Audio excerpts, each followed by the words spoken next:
Ya silakan Silakan Chania disampaikan rundown-nya. Oke, terima kasih untuk kehadirannya Bapak, Ibu, dan teman-teman sekalian. Untuk rundown-nya yang pertama adalah pembukaan dan sambutan dari Kepala Lab yaitu Bapak Agung Mulyono. Dan selanjutnya acara akan diambil alih oleh Bapak Moderator yaitu Bapak Irul atau Nur Khairullah untuk berbicara atau berbincang dengan pembicara kali ini dari Ground Crew. Begitu Pak kira-kira.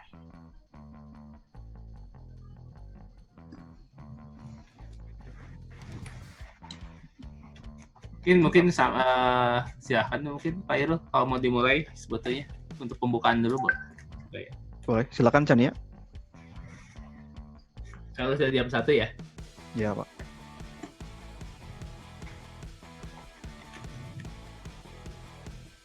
Oke Pak, mungkin kita bisa menunggu 4 menit lagi karena ini masih 121 Pak, bagaimana? Kita akan mulai di jam 1 lebih 10 menit, begitu.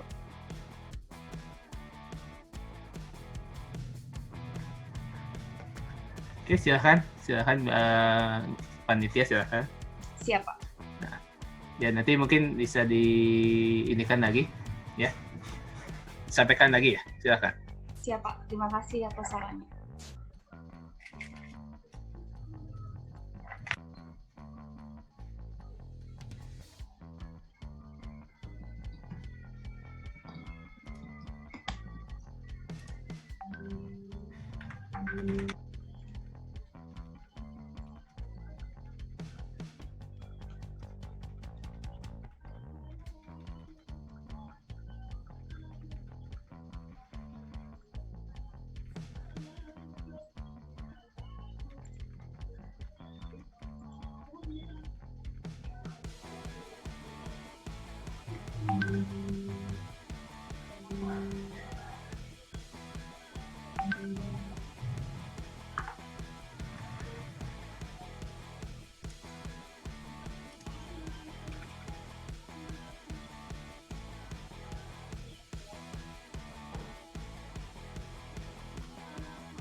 Sambil menunggu Bapak dan Ibu,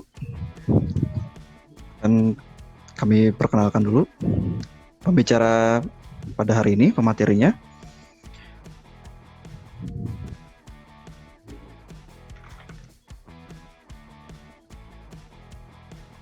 Bicara pada hari ini yaitu Bapak Ignatius Ega Dharma Putra, ST MAUSIMM.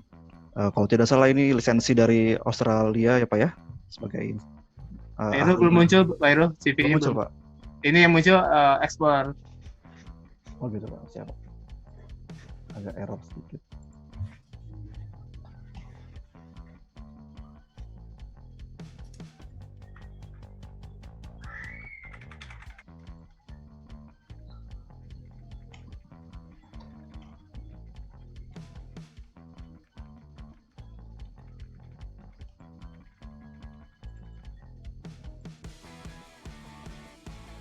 Ini muncul Pak Irfan?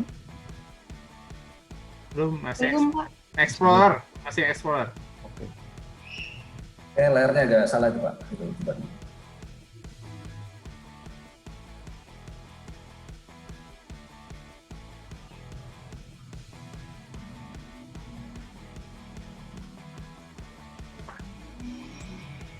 Kita lewat sebentar Pak.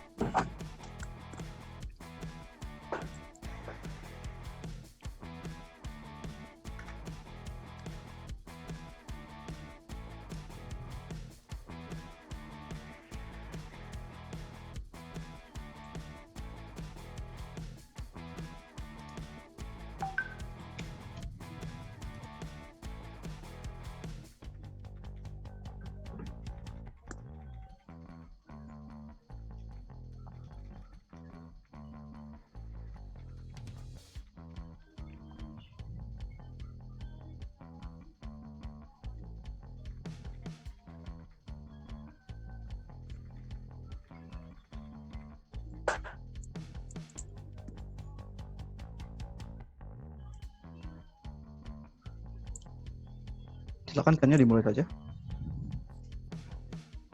Oke. Assalamualaikum warahmatullahi wabarakatuh. Waalaikumsalam. Selamat siang dan salam sejahtera bagi kita semua. Yang terhormat Bapak Dr. Andes Raden Irfan Sofyan, STMT, selaku Kepala Program Studi Sarjana Fakultas Teknik Geologi Universitas Pajajaran. Yang kami hormati Bapak Dr. Andes Insinyur Agung Mulyono, ST, selaku Kepala Laboratorium Geoteknik Fakultas Teknik Geologi Universitas Pajajaran. Yang kami hormati Bapak Dr. Andes Insinyur Zulfialdi Zakaria, MT, selaku Dosen Laboratorium Geoteknik Fakultas Teknik Geologi Universitas Pajajaran. Yang kami hormati Bapak Dr. Andes Insinyur Diki Muslim, MSc, selaku Dosen Fakultas Teknik Geologi Universitas Pajajaran. Yang kami hormati Bapak Nur Khairullah, STMT, selaku moderator webinar Geoteknik dan Dosen Geologi Teknik Universitas Pajajaran. Dan yang kami hormati Bapak Ignatius Ega Dharma Putra, ST, MIUS MM, selaku pembicara dalam webinar Geoteknik hari ini. Yang kami hormati seluruh peserta webinar yang kami banggakan.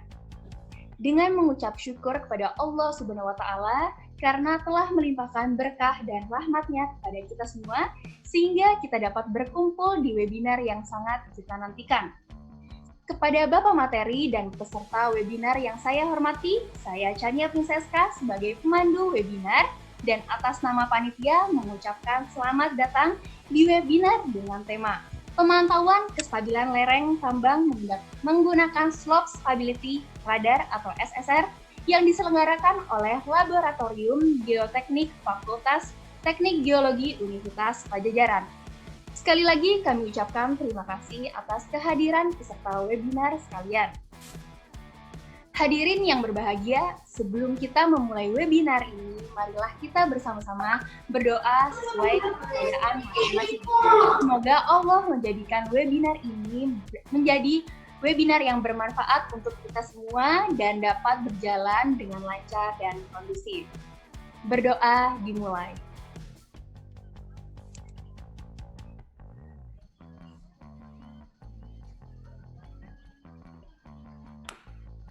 Berdoa selesai. Peserta webinar yang berbahagia, marilah kita ikuti bersama sambutan dari Kepala Laboratorium Geoteknik Fakultas Teknik Geologi Universitas Pajajaran.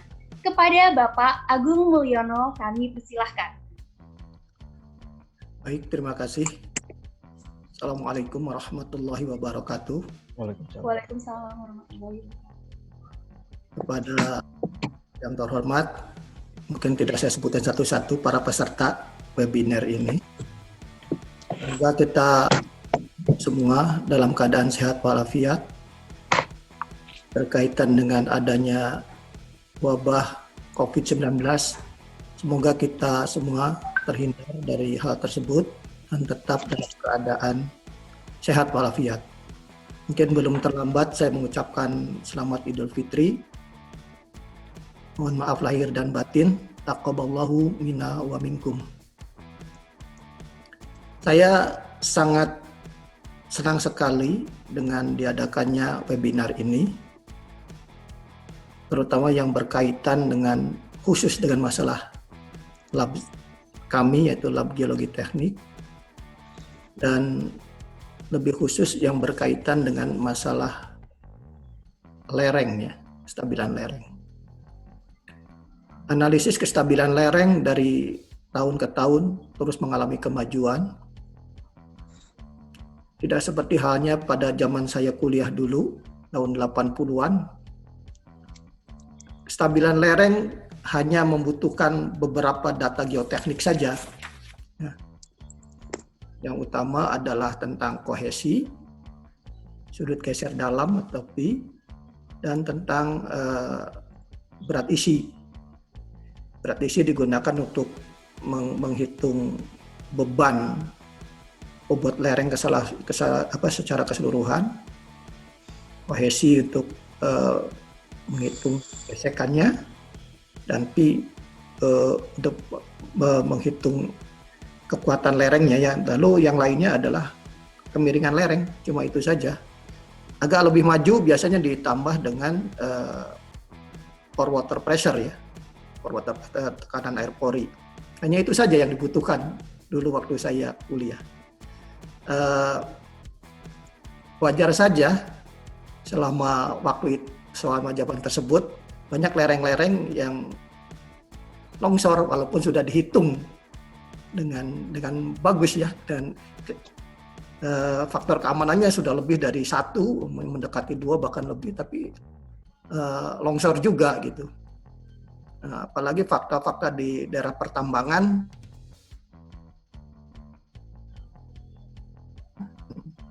penggalian, ini dulu sih tidak biasa dihitung ya. Sekarang perhitungan stabilitas lereng sudah sangat maju. Bahkan senior kita, guru kita, Prof. Febri itu, beliau secara ilmiah ya, bahwa apa saja yang berpengaruh terhadap stabilitas lereng itu sangat banyak. Jadi secara ilmiah kita sudah membuktikan lebih dari 40 faktor sebenarnya. Lebih banyak, bahkan bisa lebih dari itu. Jadi secara ilmiah sudah tuntas sebenarnya apa saja yang berpengaruh terhadap lereng. Ya. Tapi tentunya tidak mungkin kita menganalisis sesuatu masalah dengan begitu banyak faktor. Kita pilih saja beberapa faktor yang sangat dominan. Beberapa dekade sekarang ini analisis kestabilan lereng sudah sangat maju. Selain digunakan beberapa program komputer untuk analisisnya dan demonstrasinya ya, juga dikembangkan analisis stabilitas lereng didasarkan atas local condition. Jadi, alhamdulillah semua kemajuan tentang analisis stabilitas lereng terutama oleh junior saya ya, itu sudah dikembangkan lebih maju. Dan tentu saja itu diperuntukkan bagi para mahasiswa. Ya. Semua yang dipelajari, diperdalam oleh kami, dosen-dosen, semua didedikasikan untuk mahasiswa agar kelak, terutama dalam bidang geologi teknik, dia pakai. Ya. Saya jaminlah untuk lulusan-lulusan yang berlatar belakang geologi teknik, siap pakai untuk kerja, ya tinggal menyesuaikan dengan kondisi. Karena di geologi teknik semua sifat fisik, mekanik, physical properties dan mechanical properties itu diajari, ya. Lalu yang khusus yang mengambil stabilitas lereng, kestabilan lereng juga dipelajari dari berbagai macam kondisi lereng. Ya. Jadi setiap mahasiswa itu langsung terjun ke lapangan menganalisis lereng didasarkan atas kondisi, macam-macam kondisi. Karena dulu tidak dihitung, kalau layer per layer itu tidak dihitung, dulu dianggap sama saja. Sekarang siap layer dihitung. Ya, jadi tidak simpel untuk menganalisis stabilitas lereng, terutama di daerah tambang. Nah, alhamdulillah kalau junior kami, ya junior yang nanti sebentar lagi jadi senior ya kalau saya udah pensiun, saya sudah percaya ya untuk penelitian geoteknik. Dan kelebihan analisis sebetulnya geoteknik itu secara khusus itu pelajarannya orang sipil ya, itu sipil. Nah, orang geologi tekniknya orang geologinya mempelajari geologi teknik, tetapi dan itu juga dulu waktu zaman saya tidak ada mata kuliah geoteknik, adanya geologi teknik. Karena geoteknik adalah mata kuliah sipil, tapi fakta menyatakan bahwa data geoteknik itu juga perlu masukan dari orang geologi, di mana saja bisa diambil titik-titik. Jadi kalau kita mengharapkan data geoteknik seperti dulu non-geologis, kita tidak tahu diambil dari lapisan apa. Nah, jadi sekarang dengan berkiprahnya orang geologi lebih dalam, mempelajari sifat fisik, mekanik tanah dan batuan lebih mendalam, itu insya Allah ya faktor-faktor stabilitas lereng, lereng, faktor fondasi, dan berbagai masalah tanah batuan untuk kepentingan teknik sipil dan pembangunan lainnya akan lebih oke ya, karena kita sudah tahu ya. Jadi kita mempelajarinya tidak sampel saja, tetapi bukan material properties saja, tetapi mass propertiesnya juga kita pelajari. Demikian, mudah-mudahan kita akan dapat juga pengalaman tentang analisis stabilan lereng dari pakarnya yang mungkin ini katanya dari Australia, dari ya mungkin kita akan mendapatkan wawasan yang baru, dan saya mungkin secara pasif akan ikut ya di sini, akan ikut belajar juga. Saya juga ya ikut belajar, karena saya malah bersyukur kalau murid-murid saya yang junior itu lebih muda, lebih pintar dari saya ya. Karena ini yang kami harapkan, berarti kita sekarang itu belajar tidak memandang usia, tidak ada senior junior ya, siapa yang lebih pintar kita yang kita akan. Baik, terima kasih, selamat berseminar ya, webinar ini. Mudah-mudahan bermanfaat bagi kita untuk pengembangan selanjutnya, dan salam buat rekan-rekan kita dari Unhas, dari universitas yang lainnya, dari ITB mungkin ya, dari mana lagi yang datang. Salam buat mereka semua. Terima kasih. Assalamualaikum warahmatullahi wabarakatuh. Waalaikumsalam warahmatullahi wabarakatuh. Terima kasih untuk Pak Agung Mulyo sebagai Kepala Laboratorium Geoteknik Universitas Padjadjaran atas sambutannya. Dan kami ucapkan terima kasih kembali atas kehadiran peserta webinar sekalian. Peserta webinar yang berbahagia, sebelum kita memasuki acara inti, webinar akan saya serahkan kepada moderator, yaitu Bapak Nur Khairullah. Kepada Bapak Nur Khairullah, saya persilahkan. Terima kasih kepada MC Dania. Oke, Bapak dan Ibu, mari kita bersama-sama mulai webinar ini.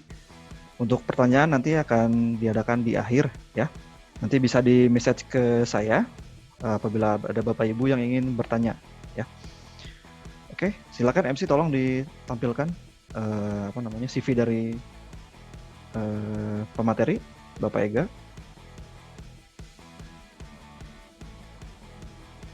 Oke, pemateri hari ini Bapak Ignatius Ega Dharma, ST Aus IMM.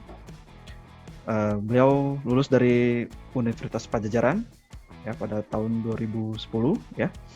Memulai pekerjaan ya, di Global Mining Service di Indonesia, lalu sebagai Exploration Geologist. Lalu juga melanjutkan pekerjaan di tahun 2011 di MHU Coal sebagai Geologist dan Geotechnical Engineer. Kemudian melanjutkan lagi ke Katanga Mining di Kongo, Afrika sebagai Senior Geotechnical Engineer, dan sekarang beliau bekerja di Groundprop Global ya, sebagai Senior Geotechnical Engineer. Kompetensi beliau ya bisa Bapak Ibu lihat di layar, yaitu Geotechnical Data Collection, Mapping, Drilling, dan Assessment, Kinematic, Liquid Equilibrium, dan Numerical Modeling, Pre- dan Post-Blast Geotechnical Evaluation, lalu Geotechnical Mine Plan dan Evaluation, serta Slope Investigation dan Monitoring, dan Geotechnical Hazard and Risk Management. Kami persilakan kepada pemateri, Bapak Ignatius Ega Dharma Putra, untuk menyampaikan materinya. Kami persilakan. Baik, saya coba share screen. MC tolong Pak Irul, saya nggak bisa share screen sekarang. Sebentar Pak ya. Di... Sania tolong di ini. Sania. Oke. Sudah bisa Pak? Oke, bisa. Share. Apa bisa terlihat oleh peserta? Terlihat Pak Ega. Baik, saya akan mulai dulu. Assalamualaikum warahmatullahi wabarakatuh. Waalaikumsalam.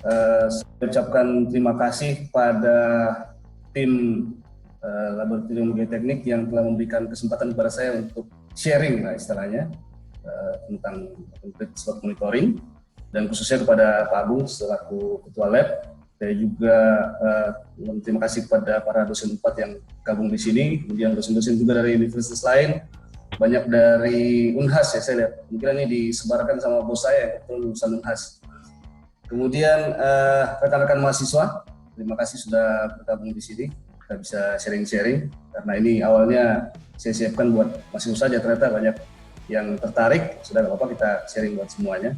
Bagi yang belum mengetahui kita akan sharing.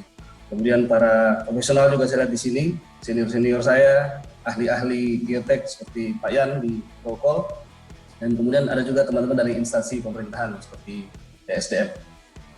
Baik, sebelumnya mungkin ada yang bertanya, MAUSIM itu apa? Kayaknya sebenarnya tidak common, tidak jamak dilihat di sini. Jadi itu sebuah institut perkumpulan para penggiat pertambangan dan metalurgi di Australia dan Asia.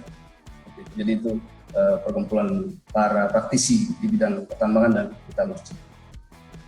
Kemudian saya akan mulai. Pada hari ini saya akan membicarakan masalah open pit slope monitoring, khususnya slope stability radar. Nah, sebenarnya term slope stability radar ini itu adalah trademark dari perusahaan saya, tempat saya bekerja sekarang di Groundbrook. Tapi saya tidak akan membahas secara khusus. Mungkin ada contoh-contoh tertentu yang saya bisa pakai dari perusahaan saya, tapi secara general saya akan membahas tentang teknologi radar itu sendiri, yang ada beberapa brand seperti yang tadi sudah disampaikan oleh Pak Yan juga. Pak Yan menggunakan dari 2 brand yang berbeda di tambang beliau di Prau. Nanti kita akan coba diskusikan juga di sini. Kemudian outline pada hari ini, presentasi pada hari ini yang pertama adalah background, membahas kemudian objektif atau tujuan dari open pit slope monitoring itu seperti apa. Kemudian nanti saya akan memberikan perkenalan kepada slope monitoring instrumentation, tidak terbatas hanya pada teknologi radar, tapi ada teknologi lain juga di dalam slope monitoring. Kemudian saya akan nanti fokus ke slope stability radar. Kembali lagi saya katakan bahwa ini hanya term yang digunakan oleh Groundbrook.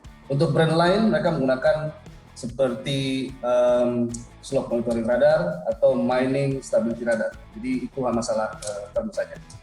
Kemudian nanti ada risk management strategi, dan yang terakhir ada Q&A. Jadi kita akan ada sesi tanya jawab yang akan dipandu oleh Bapak Moderator atau dari Ibu MC.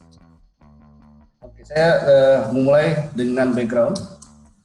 Yang pertama, mengapa lereng tambang itu harus dipantau? Yang pertama itu termaktub di dalam Kepmen 1827 tahun 2018. Sudah ditulis secara peraturan dari pemerintah. Itu di lampiran 2, poin C nomor 6 itu mengatakan bahwa geoteknik tambang adalah pengelolaan teknis pertambangan yang meliputi penyelidikan, pengujian contoh, dan pengolahan data geoteknik, serta penerapan rekomendasi geometri dan dimensi bukaan tambang, serta pemantauan kestabilan bukaan tambang.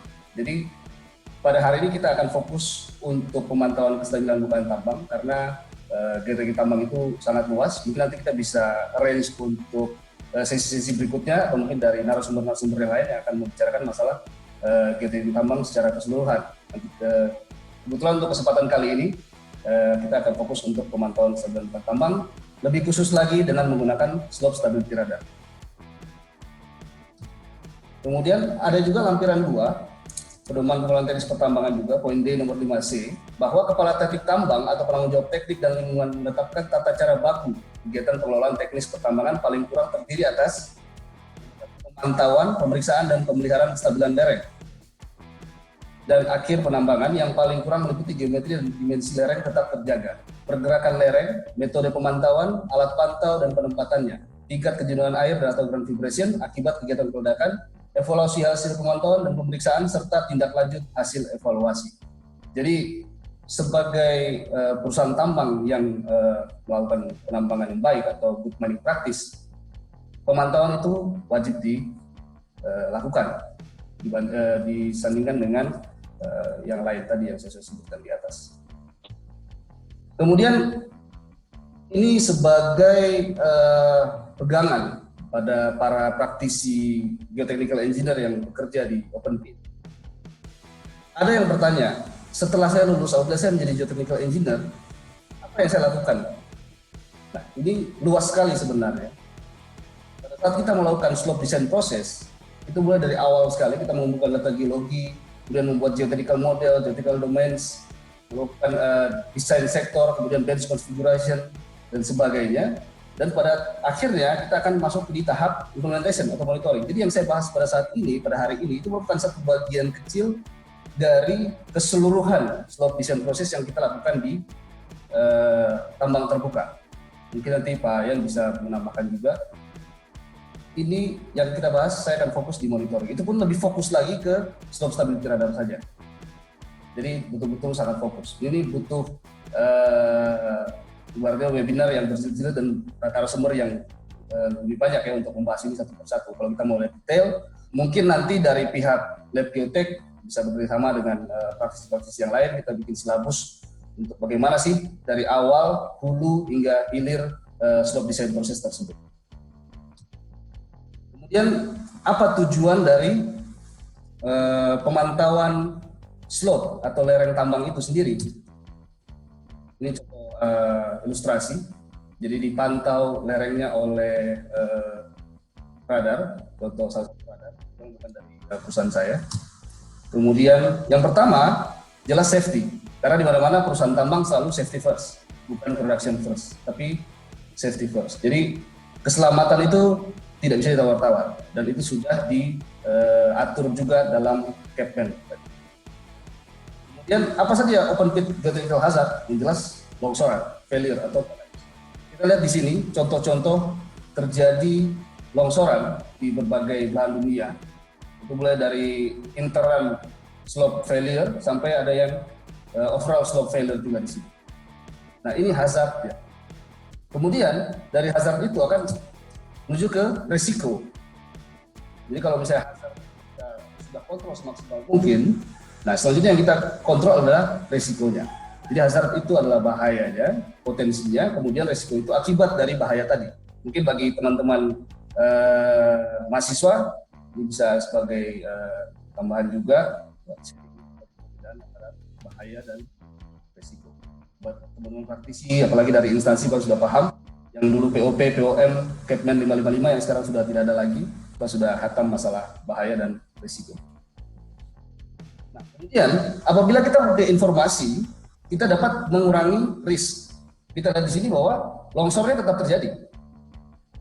Bahaya itu tetap ada, tetap terjadi, tapi resikonya kita kurangi. Dari yang tadinya harusnya property damage atau bahkan fatality di sini, yang si digger ini sedang menggali batubara on strike, karena ada alat monitoring yang komprehensif, sehingga sebelum ini longsor, si digger ini bisa pergi menjauh. Kemudian longsor. Nanti kemudian bisa di monitoring lebih lanjut. Setelah itu dilakukan pembersihan dan kemudian pengambilan atau ekstraksi batubara yang tersisa. Nah itu bisa nanti salah satu dari tujuan slope monitoring ini. Yang nomor satu adalah safety first. Seperti itu. Kemudian ini adalah contoh longsor yang baru-baru ini terjadi di salah satu tambang di Indonesia. Saya akan putarkan videonya.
Nah, kita bisa lihat sini semakin banyak area longsor.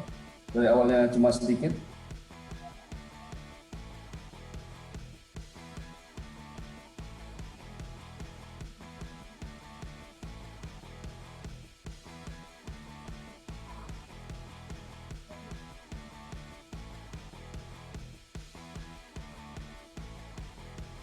Oke, baik. Kita bisa bayangkan apa yang terjadi apabila kita tidak dapat mengantisipasi risiko tersebut. Dan kita lihat bahwa video tadi diambil dengan handphone, bukan menggunakan CCTV. Mengapa menggunakan handphone? Karena mereka tahu bahwa kapan area tersebut akan longsor. Jadi dengan menggunakan sistem pemantauan yang bagus, mereka dapat memprediksi kapan itu longsor dan mereka bisa melakukan perekaman video tersebut. Kemudian saya akan tampilkan lagi satu video lagi. Nah, ini salah satu kejadian longsor di Australia. Di sini sudah dibikin kontrol oleh tim site menggunakan safety berm atau windrow. Kemudian ada area kecil sini yang longsor. Kalau secara kita lihat dari sini, kita bilang bahwa safety berm ini bekerja dengan efektif karena dia bisa menghalau material longsor ini tidak sampai lebih jauh ke sana. Nah, kemudian setelah mereka melakukan analisa area sini, ternyata ini masih belum berhenti. Kita masih lihat ada pergerakan di area tersebut, sehingga mereka bisa mengatakan bahwa ini masih belum clear, masih belum clearance, tetap jauh, ambil distance dari safety distance dari area tersebut. Karena dari hasil pemantauan, dari secara kasat mata ini tidak terlihat ada pergerakan, kecuali ada unraveling material di sini, mulai jatuh-jatuhan. Tapi dari alat pemantauan terlihat bahwa ternyata masih bergerak. Dan akhirnya ternyata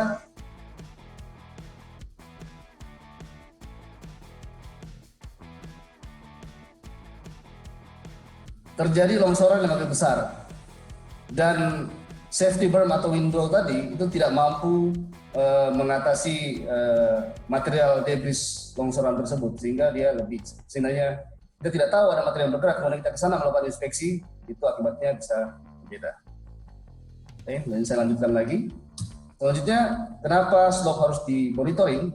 Itu good mining practice. Kita harus mengacu pada Capman yang sudah saya jelaskan di awal tadi. Kemudian ada juga production dan cost optimization. Jadi ini juga sudah dilakukan oleh teman-teman kita di Indonesia, terutama tambang batu bara. Mereka bisa melakukan optimisasi dan produksi. Ada batu bara yang susah diambil karena di atasnya terdapat failure, tapi karena dipantau secara terus-menerus, real time 24 jam, dan terlihat trennya, mereka bisa mengambil batu bara tersebut. Dan dari sini contoh di Australia itu batu bara yang tertinggal di sini adalah 150 kali 50. Thickness-nya, seam thickness-nya 8 meter. Kemudian BCM-nya ada 60.000 BCM. Disiplin 1,2. Ada 72.000 ton yang apabila tidak dipantau ini kita harus tinggalkan karena kita tidak yakin apakah kita bisa ambil, dan nanti ada longsoran di atasnya. Kemudian value-nya berapa? 5.100 Australian dollar, ini Australian dollar. Kemudian extraction cost-nya 2,1, biaya radar yang dipakai untuk memonitoring area ini selama diambil itu 700.000 Australian dollar, total cost-nya 2,8, mereka masih dapat margin sebesar 2,3 juta dolar dengan mengambil area yang sempat ingin ditinggalkan ini.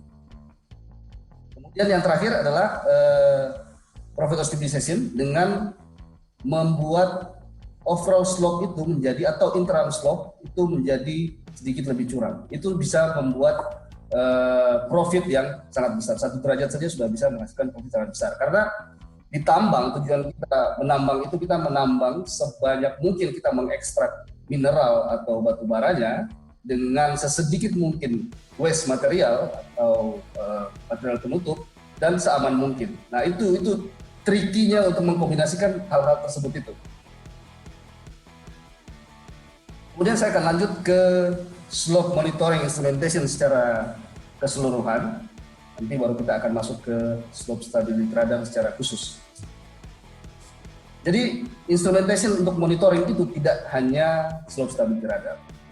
Dari visual inspection atau visual assessment saja itu sudah termasuk dalam kegiatan pemantauan.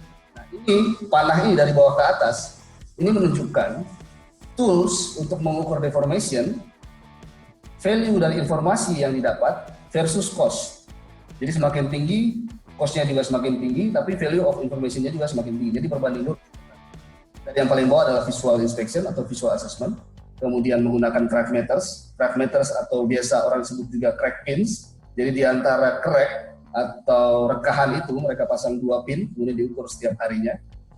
Atau bisa juga nanti lebih lanjutnya di extensometer, kemudian GPS, kemudian ada juga fotogrametri, membandingkan foto, inclinometers, extensometers, laser, kemudian menggunakan prism, dan yang paling akhir adalah slope stability radar dengan akurasi sub-milimeter. Jadi dia bisa membaca sampai di bawah 1 mm. Nah, ini paling mahal memang. Sampai saat ini teknologi slope stability radar yang diproduksi oleh beberapa brand itu tetap merupakan alat pemantauan yang paling mahal di pasar. Makanya apabila orang bertanya apakah semua orang perlu memantau lereng mereka, ya jawabannya perlu. Apakah semua tambang perlu slope stability radar? Ya belum tentu. Kita harus mengadakan asesmen lebih lanjut. Dan radar seperti apa yang dibutuhkan itu juga nanti tergantung seperti apa. Oke, kemudian slope monitoring instrumentation itu juga dibagi menjadi 2. Ada yang point atau titik dan garis. Itu contohnya prisma, extensometer, dan GPS. Kemudian ada juga yang surface atau area, yaitu laser scanner, fotogrametri, dan SLR. Jadi perbedaan di sini jelas, poin itu kita hanya mengukur deformasi di poin tersebut. Misalnya kita punya satu prisma, kita lihat ada deformasi di situ, ya deformasi itu mewakili satu prisma tersebut. Kemudian surface area dia akan men-scan atau memonitoring keseluruhan area yang kita telah atur sedemikian rupa. Nah, kemudian kita bagi lagi menjadi 2, yaitu safety critical monitoring. Itu kita bisa menggunakan alarming yang aktif, kemudian analisisnya juga real time. Kemudian kita juga bisa menggunakan background monitoring atau untuk long term. Biasanya untuk area-area yang setelah kita lakukan geotechnical assessment kita mengatakan bahwa di low risk, mungkin kita bisa melakukan background monitoring. Menggunakan prisma misalnya, kita tembak sehari sekali, karena mungkin kalau kita tidak pakai robotic total station ya, kita masih menggunakan teknologi manual, itu kita tergantung pada orang survei, punya waktu atau tidak untuk menembak prisma-prisma yang sudah kita pasang. Nah, ini setelah dibagi tadi, ini ada totalnya saya bagi ini, area itu survei radar, laser scanner, fotogrametri, INSAR, dan GPSAR. Kemudian poin itu ada extensometer, dan untuk background juga poin itu ada prisma, GPS, dan extensometer. Kemudian kita akan lihat area versus point monitoring tools. Nah, SSR atau radar secara visual itu bagus untuk mendeteksi longsoran-longsoran kecil yang biasanya miss atau luput oleh alat monitoring yang lain. Tapi sekecil apa? Nah, itu banyak faktor juga. Seberapa kita bilang kecil? Apakah band scale failure itu kita bilang kecil, atau kita bisa bilang band scale failure saya sudah merupakan suatu hal yang besar. Tempat saya bekerja dulu yang kedalamannya 300 meter, band scale failure itu tidak kita masukkan sebagai failure yang perlu waspadai, karena kita sudah punya bench untuk menampung material yang jatuh tadi. Tapi apabila bench-nya itu langsung bersentuhan dengan ram atau ada alat atau misalnya di situ ada pump station, nah itu risknya berbeda lagi. Kemudian ini saya akan tampilkan contoh area versus point monitoring tools. Kita lihat di sini bahwa kita menggunakan prisma. Prisma ini tidak bisa mengcover seluruh area, hanya area-area tertentu saja, dan aksesibilitasnya juga cukup sulit untuk memasang. Kemudian kekurangan dari prisma ini juga yang saya alami sendiri itu terkait kegiatan vandalisme. Jadi saya pasang prisma misalnya hari ini saya pasang 10, besok pas ditembak sisa 2, diambil juga sama orang. Nah itu juga jadi faktor kenapa prisma ini sebagai pelengkap saja. Kemudian apabila terjadi slip yang kecil seperti ini, di antara prisma-prisma tersebut, kita tidak akan mendapatkan data deformasi karena prismanya sendiri tidak terganggu. Tapi apabila kita menggunakan scan area, seluruh area yang kita scan, kita akan dapat small slip itu. Asal dia masih lebih besar dibanding dengan footprint dari radar tersebut. Nanti saya akan jelaskan tentang footprint dari radar. Kemudian kita akan masuk ke slope stability radar. Jadi sejarah radar digunakan sebagai untuk alat pemantauan slope di tambang itu mulai tahun 1993. Jadi ini awalnya merupakan proyek di University of Queensland. Jadi proyek doktoral yang datang di Australia. Nah, kemudian mulai tahun 93, kemudian tahun 97, nah kegiatan ini karena membutuhkan biaya yang lumayan besar, dibiayailah oleh salah satu perusahaan batubara di Australia. Karena mereka membutuhkan suatu alat yang bisa dipasang tanpa harus kita ke slope-nya atau ke lerengnya di sana, karena kadang aksesnya juga susah. Kemudian pada tahun 2001, kebetulan Groundcorp ini sebagai brand yang pertama kali mematenkan kata slope stability radar dan pertama kali juga menggunakan slope stability radar, itu dikomersialisasi tahun 2001 dan kemudian 2006 di-launching lah untuk radar, teknologi radar dipakai untuk memantau kestabilan lereng. Setelah itu ada brand-brand lain juga yang muncul, tapi untuk pertama kalinya adalah Groundcorp. Jadi itu merupakan hal yang baru tahun 2006, tapi sekarang itu sudah lumayan 14 tahun itu berjalan radar ini sebagai alat pemantau. Kemudian radar itu seperti kita tahu dia adalah radio detection and ranging, ditemukan 1935 oleh Watson Webb untuk military, dan kita juga tahu begitu kita mendengar kata radar yang pertama kali kita berpikir adalah oh ini radar untuk military, radar untuk cuaca, radar untuk di bandara dan sebagainya. Nah ini dimodifikasi untuk menjadi alat pemantau kestabilan lereng. Jadi radar itu adalah mengirimkan gelombang elektromagnetik, dalam hal ini adalah gelombang radio, yang awalnya digunakan untuk mendeteksi suatu objek. Nah itu yang paling sering digunakan oleh para pihak dari militer.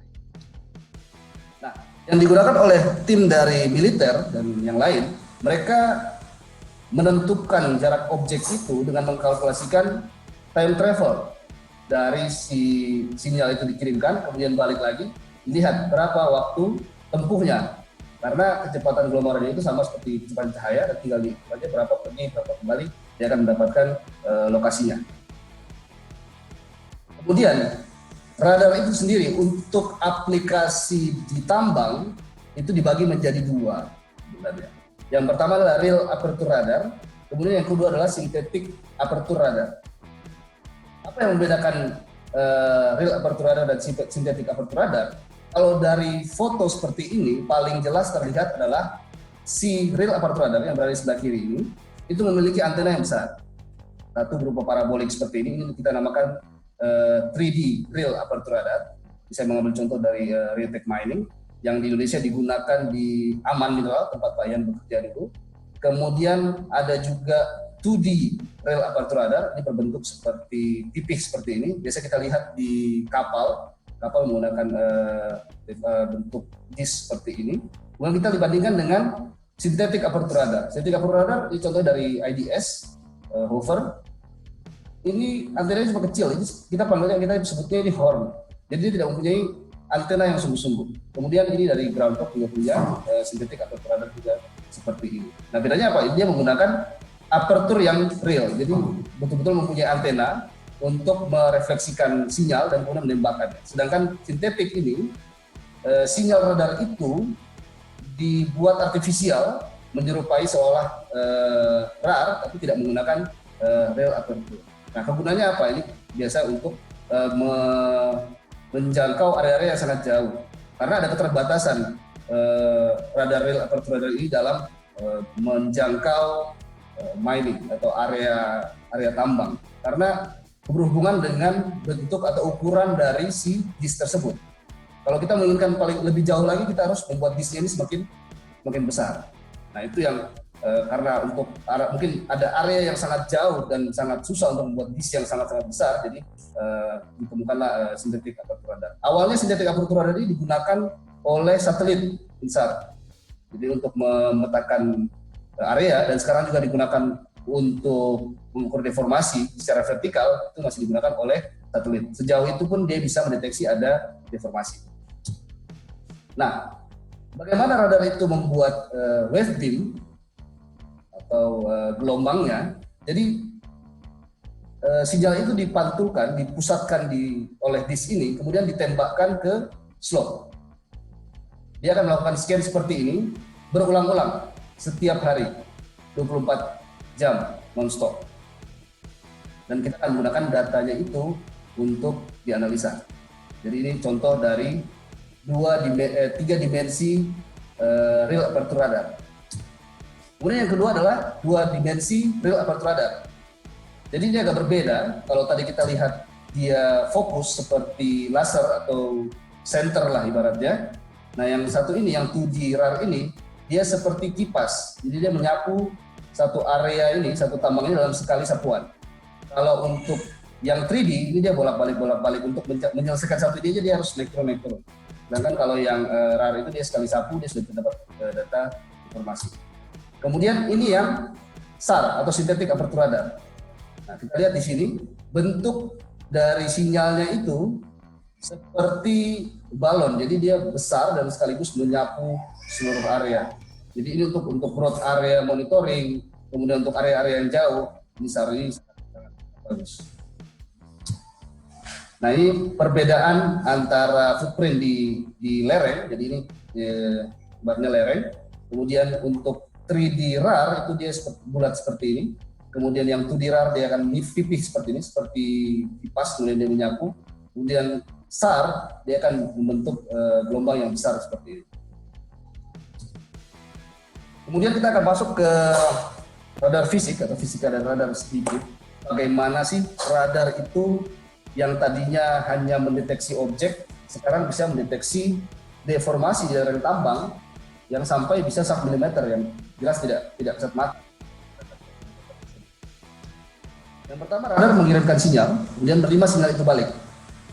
Nah, scan pertama ini radar masih mendapatkan data apa-apa, belum mendapatkan data deformasi maksud saya. Kemudian dia harus melakukan scan lagi kedua. Apabila terjadi deformasi, terjadi perubahan fase. Nah, perubahan inilah yang diukur sebagai deformasi oleh radar. Nah, itu yang disebut dengan interferometry method.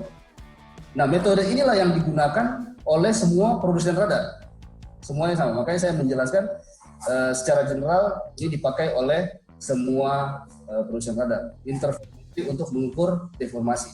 Jadi, interferometry method adalah metode yang digunakan radar untuk menghitung deformasi berdasarkan perbedaan fase. Nah ini adalah yang tadi sudah saya jelaskan. Kemudian dari gelombang ini dikonversi menjadi lingkaran karena satu panjang gelombang ini kan satu puncak, satu lembah, itu dikonversi menjadi lingkaran. Lingkaran ini dari berbentuk sudut. Nanti sudut fasenya itu yang di-convert lagi menjadi berapa milimeter. Tergantung dengan panjang gelombang yang digunakan oleh masing-masing radar. Nah, ini salah satu prinsip ya. Jadi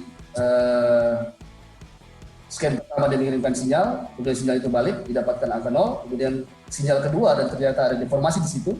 Pas balik, dia bukan di posisi 0 lagi, tapi ada di posisi 90. Nah, selisihnya itu adalah 90 derajat. Nah, 90 derajat itu nanti akan dikonversikan lagi di dalam bentuk milimeter.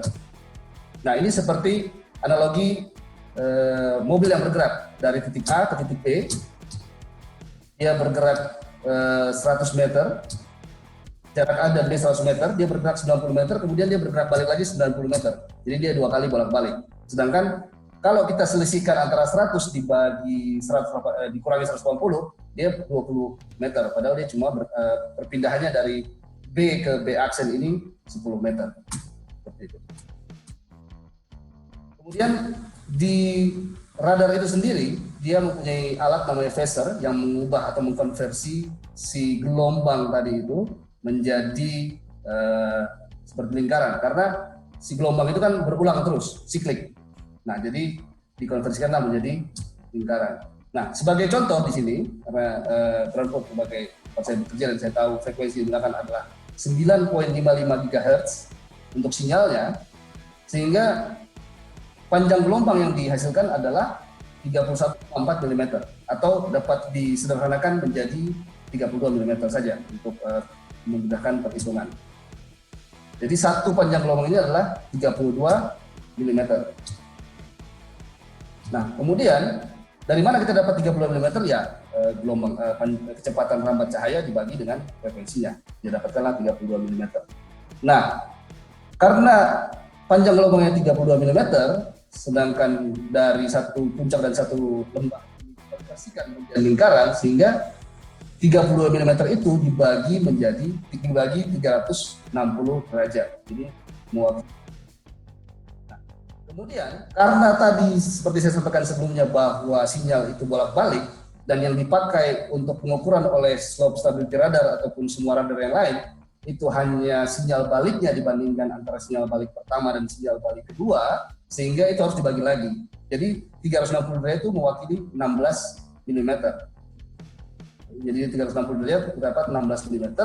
Nah, kita juga ingin tahu pergerakan lereng itu apakah mendekati radar atau menjauhi radar. Nah, itu perlu juga karena waktu kita melihat subsidence ada yang menunjukkan menjauhi radar. Nah, kita harus membedakan lagi mana yang mendekati radar, mana yang menjauhi radar. Jadi kita bagi dua lagi. Dari 16 itu kita bagi dua menjadi 8 mm. Dalam kasus ini karena menggunakan contoh sebagai radar 32 mm, kita bagi dua lagi menjadi positif 8 mm yang artinya bergerak mendekati radar, dan juga ada negatif sampai 8 mm itu bergerak menjauhi radar. Nah, nanti di radar yang lain dia bisa berbeda. Dia menggunakan nilai negatif itu untuk mendekati radar karena prinsipnya si lereng itu mendekati kita. Tapi kalau di ground probe itu positif karena kita melihat dari sudut pandang lereng itu. Jadi sebenarnya sama saja. Karena nanti yang akan kita lihat pada akhirnya adalah tren dan berapa sih besar perubahannya itu. Jadi karena ini siklik atau lingkaran, nah pasti kita akan mendapatkan satu keterbatasan dari lingkaran itu. Apabila dia bergerak lebih dari 8 mm, ya kan? Apa yang akan terjadi? Atau ibaratnya seperti inilah, dia berputar 365 derajat. Nah, itu 365 derajat atau 5 derajat karena menunjukkan di poin yang sama. Nah, itu yang dinamakan dengan ambiguity karena dia bergerak lingkaran. Jadi salah satu limitasi dari radar, semua radar yang menggunakan teknik interferometri pasti mempunyai limitasi. Nah, khusus untuk ground probe karena saya mendalami di sana itu 8 mm per scan. Setiap scan tadi selesai, kalau lebih dari 8 mm radar itu akan kebingungan karena dia tidak bisa membaca. Nanti saya akan tunjukkan ilustrasinya di depan. Ini sedikit agak membingungkan. Nah, ilustrasinya seperti ini, ambiguity ini. Scan pertama dia menunjukkan 0 mm. Kemudian setelah scan kedua ternyata ada deformasi 2 mm.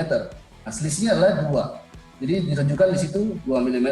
Nah, apabila si slope itu bergerak 18 mm dalam satu scan, ini akan berputar sampai kembali lagi ke 2. Nah, radar itu tidak bisa membaca itu. Radar akan membaca itu 2. Begitu juga apabila slope itu bergerak 34 mm dalam satu scan. Dia akan berputar beberapa kali, akhirnya berhenti juga di 2. Nanti dia akan dihitung selisihnya lagi berapa? Selisihnya 0 minus 2 ya 2 lagi. Sama juga pada saat dia bergerak menjauhi radar misalnya, nilainya negatif 14. Negatif 14, dia bergerak ke kiri, 2, 4, 6, 8, 10, 12, 14. Minus 14, di sini lagi. Nah, itu yang menjadi limitasi dari segala macam alat monitoring yang menggunakan prinsip atau metode interferometri. Nah, balik lagi orang akan bertanya, kalau cuma 8 mm berarti useless alat itu, gitu. Karena deformasinya bisa sangat besar. Oke, kita balik lagi. 8 mm atau berapapun yang dipakai oleh brand lain itu adalah per scan-nya. Nah, waktu per scan itu bervariasi. Ada yang paling cepat adalah 2 menit, bahkan ada yang bisa lebih cepat. Nah, 2 menit 8 mm untuk 1 jam saja itu berarti 60 mm per hour. Kita bisa nangkap dengan radar. Kalau kita konversikan lagi per hari, itu sangat cepat sekali bisa ditangkap oleh radar sebenarnya. Jadi itu yang harus dipahami dari limitasi yang ditimbulkan oleh metode interferometri tersebut. Jadi untuk radar khusus radar ground probe sendiri limitasinya adalah 8 mm atau minus 8 mm. Untuk radar yang lain itu tergantung dengan panjang gelombang atau frekuensi yang digunakan. Nah, bagaimana data radar itu kita lihat di layar? Itu kan pertanyaannya lagi. Terus kita lihatnya apa dong? Outputnya seperti apa? Nah, ini saya akan mengambil contoh dari beberapa tangkapan layar. Yang pertama itu dari layar IDS. Nah, kita akan melihat di situ overlay antara magnitude deformasinya itu di overlay dengan DTM atau topografi tambang tersebut. Jadi kita bisa tahu, oh di mana sih adanya deformasi tersebut? Oh di sini. Berapa sih luas areanya, kita bisa lihat di sini. Kemudian saya juga ambil tangkapan layar dari ground probe. Ini si magnitude-nya itu deformasinya di overlay dengan front view. Jadi kita bisa lihat ini adalah foto tambangnya. Nah itu bisa langsung di overlay di depannya. Kita bisa tahu di mana sih terjadinya deformasi itu. Dan kemudian ini kelihatan di atas dari rem atau jalan tambang itu. Nah dari sini kita bisa akan lihat, oh di sini loh letak bahaya, dan kita bisa mengambil langkah-langkah yang lain. Kemudian ada juga tampilan yang lain dengan radar yang lain, ini 2D RAR, itu view-nya itu adalah plan view atau melihat dari atas. Jadi kita bisa mengoverlaykan dengan rencana tambang misalnya atau topografi tambang secara plan view. Tapi kita bisa kombinasikan juga dengan front view di sini. Yaitu kembali lagi ke user lebih enak atau lebih nyaman menggunakan yang mana. Kemudian saya coba yang lain lagi, yaitu dia bisa me-overlay DTM atau topografi dengan foto dengan deformasi.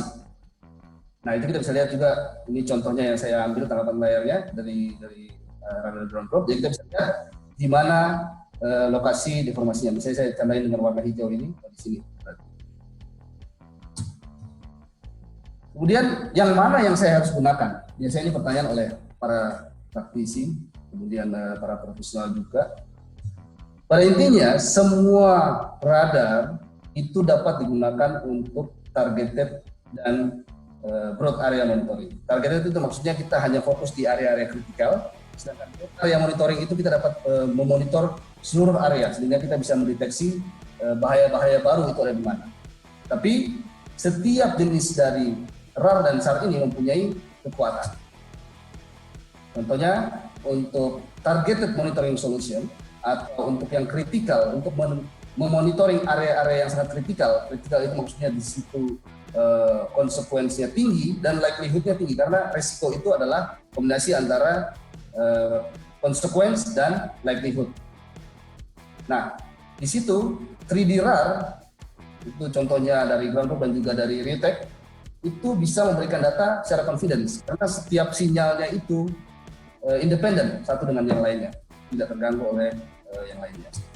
Kemudian untuk overall coverage, untuk area-area kita mau mencari di mana sih kita mau memastikan, misalnya begini, pada saat kita bekerja di tambang kita buat geotechnical hazard map misalnya, kita melakukan mapping, kemudian kita akan melakukan area mana sih yang betul-betul menunjukkan ada deformasi di situ, kita bisa menggunakan broad area monitoring atau 2D RAR. Kemudian untuk long term, long range, untuk jam yang jauh jaraknya kita bisa menggunakan teknologi SAR. Jadi kembali lagi kepada misalnya para profesional di sini yang pengen menggunakan radar, mana yang harus saya gunakan, ya kita sesuaikan dengan kebutuhan. Jadi tujuannya semua sama, semua radar tujuannya sama, metode yang digunakan pun sama. Nanti tinggal detail-detailnya saja yang berbeda sebenarnya. Kemudian inti dari menggunakan radar itu sendiri ialah kita mau manage resiko supaya resiko itu bisa kita kurangi. Nah, bagaimana cara kita manage resiko dari longsoran tadi itu? Yang pertama kita pasti harus punya kontrol. Nah, untuk mempunyai kontrol itu kita harus punya informasi. Informasi itu bisa dari mana saja. Kemudian informasi itu kita harus punya measurement. Jadi membuat informasi itu valid, kita harus bisa mengukurnya. Jadi ada pengukuran, ada ukurannya berapa.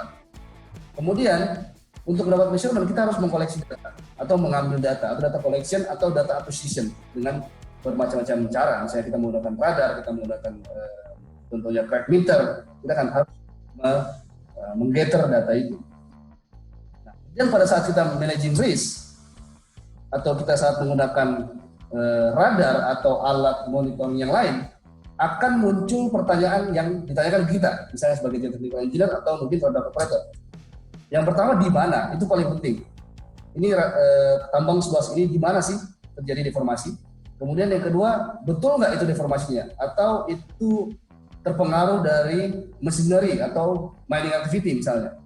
Kemudian yang ketiga, berapa rate-nya atau berapa kecepatannya deformasi itu. Kemudian deformasi itu apakah linear atau konstan pergerakannya, ataukah semakin cepat atau slowing down. Itu nanti diperlukan untuk mengambil keputusan. Selanjutnya, apakah dia akan failure atau ya masih seperti itu saja. Kalau akan failure kapan? Nah, itu juga pertanyaan yang akan ditanyakan pada saat kita bekerja di sana. Oh, daerah sini akan longsor nih berdasarkan hasil analisa. Dan pertanyaan orang operasional pasti kapan longsornya? Karena itu berkaitan juga dengan sisi operasi. Misalnya ada area yang mau longsor, oke, kita tutup jalannya. Tapi berapa lama? Kalau jalannya ditutup selama 2 hari, 3 hari dan tidak ada produksi, ternyata tidak longsor juga, itu juga merugikan juga dari sisi cost. Nah, kita harus mengcombine itu semua dalam pengambilan suatu keputusan. Nah, untuk menjawab pertanyaan pertama, di mana itu terjadi? Nah, kita bisa lihat di sini. Ini lingkarannya agak bergeser sedikit, deformasi juga. Jadi, kita lihat dari data radar, kita bisa melihat bahwa, area sini menunjukkan deformasi yang mendekati 20. Ini bisa lihat berapa eksaknya. Nah, lokasinya di mana? Pasti orang operation atau orang yang lain pasti akan bertanya, di mana sih lokasi pastinya? Nah, kita bisa lihat di sini, koordinatnya berapa? Di RL berapa? Kemudian di easting dan northingnya berapa? Kemudian luasan areanya berapa? Kita bisa lihat juga. Kita bisa ukur. Jadi kita bisa tahu, daerah sini dia itu berdeformasi, tapi kita tidak perlu menutup seluruh pit karena areanya kecil misalnya. Kita cukup bikin kontrol di sini. Kegiatan yang lain tetap berjalan. Nah, itu salah satu benefit juga. Dan yang kedua, apakah itu real deformation atau diakibatkan oleh interaksi dengan machinery? Karena bisa terlihat juga seperti ada deformasi di situ, warna merah-merah. Nah, kita lihat dari trennya, apakah trennya itu konstan atau trennya itu erratik. Nah, kalau kita lihat dari sini, trennya itu konstan, menunjukkan deformasi yang konstan. Dalam periode waktu tertentu ada perubahan deformasi. Kemudian pertanyaan selanjutnya, berapa sih rate-nya itu? Nah, kita bisa menggunakan melihat velocity. Nah, velocity itu adalah selisih deformasi dibagi selisih waktu.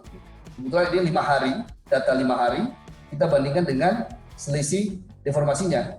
Dapatlah, ini bergerak dengan kecepatan sekitar 3,895 mm per day. Nanti tinggal disesuaikan lagi dengan prosedur di tambang masing-masing, apakah angka tersebut itu kita anggap aman atau tidak, atau kita hanya melihat dari trennya. Selama dia masih linear, berapapun kecepatannya, nanti kita tinggal lihat. Kalau tidak melampaui kecepatan segini, itu kita masih anggap aman, hanya perlu alert atau waspada di situ, atau dipasangi kontrol. Nah, kemudian pertanyaan selanjutnya adalah, apakah kecepatannya itu semakin cepat, konstan, atau melambat? Nah, ini yang tadi saya bilang untuk mengambil kesimpulan. Apabila dia melambat, apakah daerah situ kita masih menamakan dia area yang kritikal atau tidak? Kemudian apabila deformasinya konstan, area tersebut statusnya apa sekarang? Apabila dia semakin cepat, jelas area tersebut kita akan kategorikan sebagai area yang kritikal, yang akan terjadi longsor. Nah, ini adalah contoh tren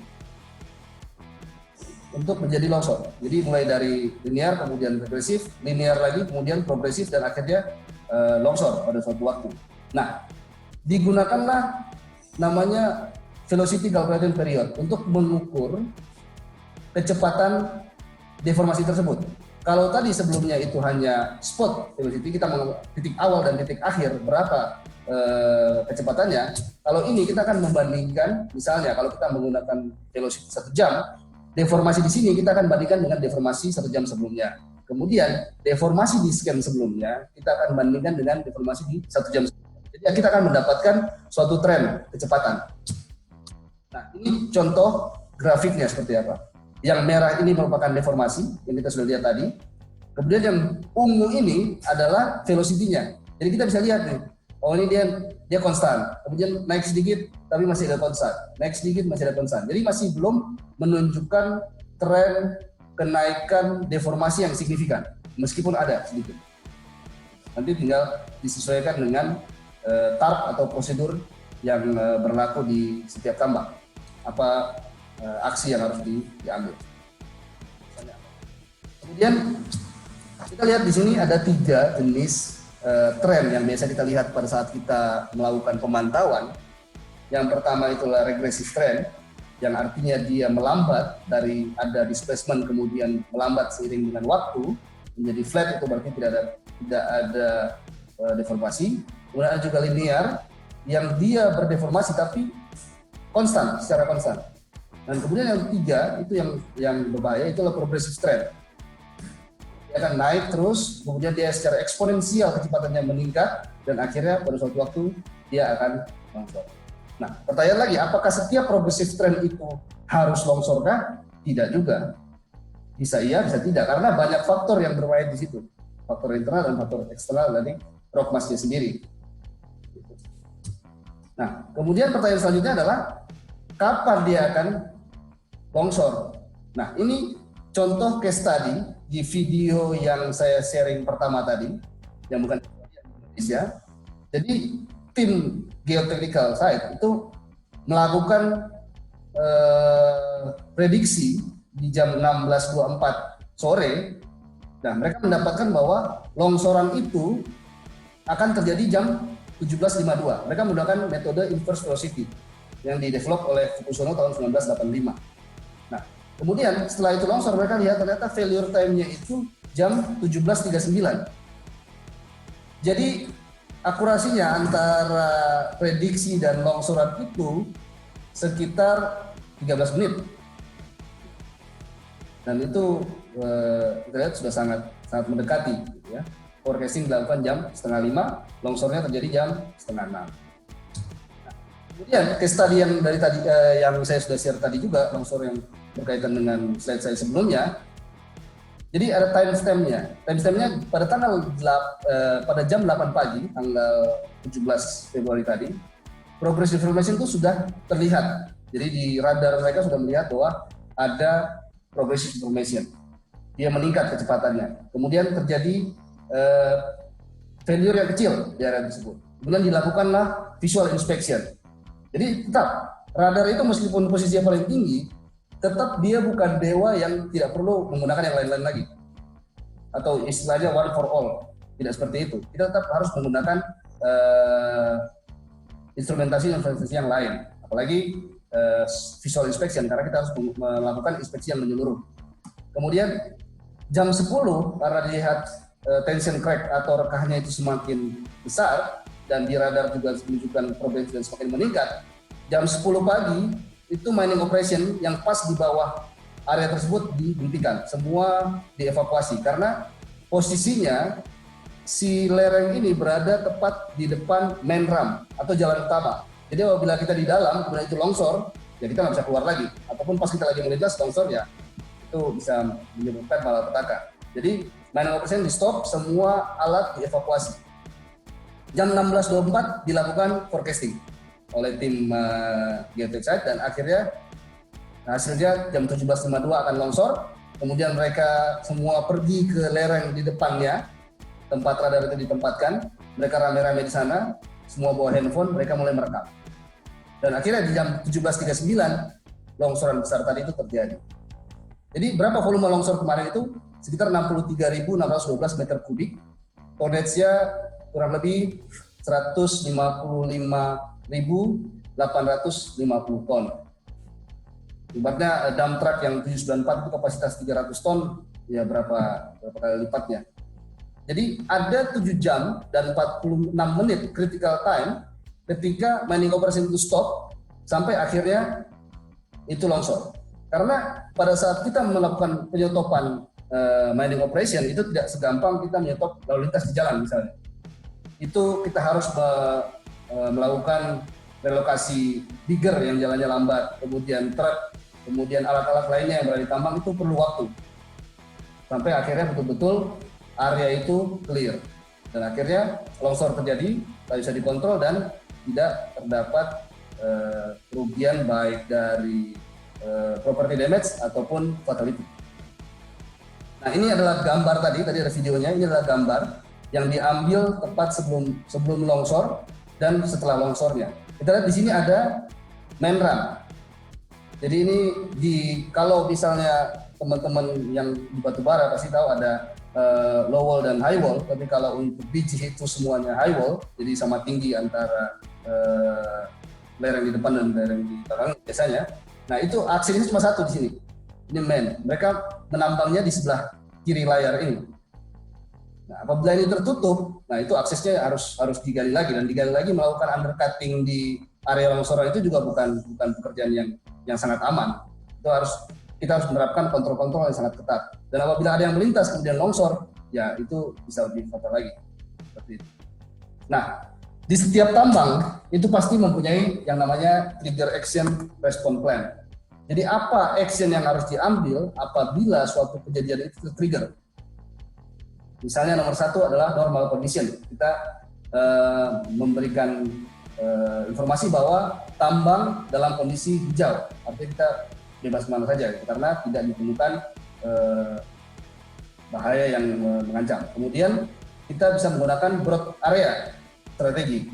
Jadi untuk semua area kita cek mana yang akan menunjukkan deformasi, kalau nggak ada ya masih lanjut. Kemudian tahap ketiga itu ditemukan hazard. Nah, areanya di mana?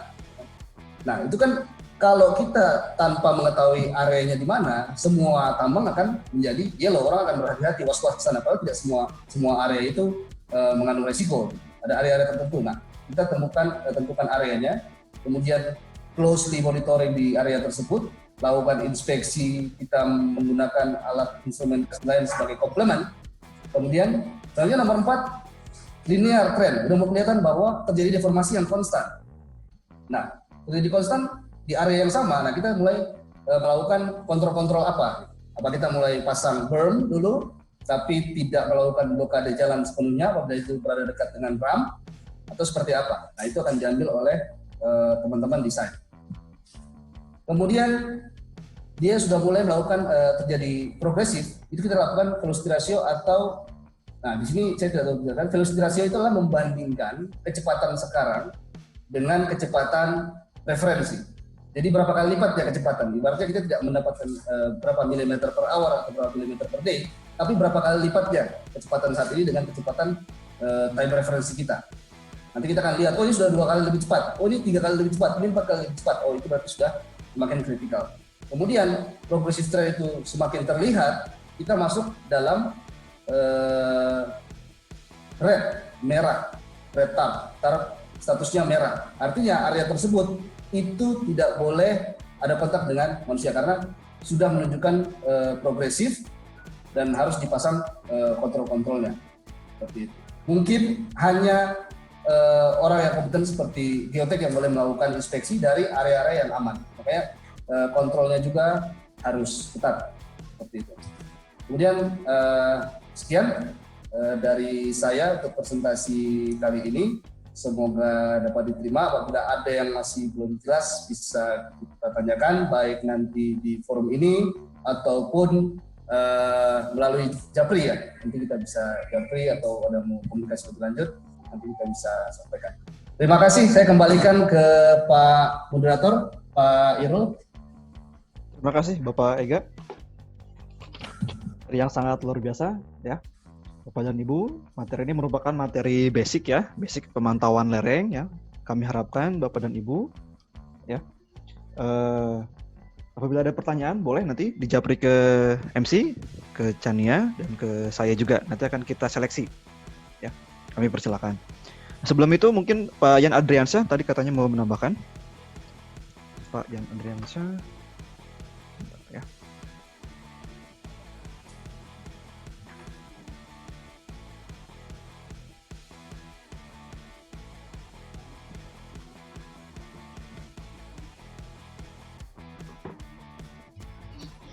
Maka Pak Yan Adriansyah. Baik, terima kasih. Saya pikir apa yang disampaikan tadi oleh Pak Ega cukup detail. Kebetulan kalau saya, kedua instrumen yang tadi dipresentasikan oleh Pak Ega ini sudah sudah menjadi baby lah buat saya, baik yang SAR maupun RAR. kemudian produk dari Reutex saya pernah pakai, produk dari Groundbroom juga sekarang dipakai, IDS juga dipakai oleh saya. Jadi ketiga instrumen teknologi yang cukup canggih ini berkaitan dengan slope movement monitoring, saya semua udah pakai. Karakter alat, kemudian dan lain sebagainya itu sudah cukup apa. Hanya begini, sedikit saja menambahkan apa yang disampaikan Pak Ega. Kebetulan tadi saya ke-break sebentar. Sebenarnya itu kembali ke kita. Jadi secanggih apapun alat, tetap kompetensi kita sebagai geotechnical engineer itu diperlukan. Gitu. Karena seringkali ketika alat memberikan respon A, kita lemah tanda kutip dari sisi experience sehingga tidak bisa mendeterminasi sebenarnya ini pergerakan apa, sehingga nanti miss ketika menyampaikan ke pihak operasi. Harusnya katakanlah ini tidak dievakuasi, kemudian alat dievakuasi. Atau sebaliknya, harusnya dievakuasi malah tidak dievakuasi. Fatal itu akibatnya.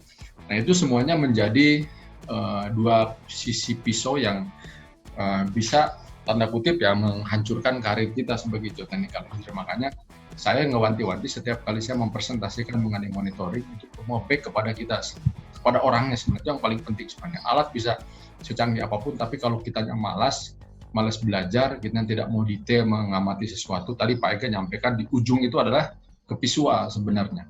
Itu yang Maha Kuasa sudah memberikan tambahan instrumen sebenarnya kita di panca indera kita tuh mata kita sebenarnya. Itu terkadang itu mata itu lebih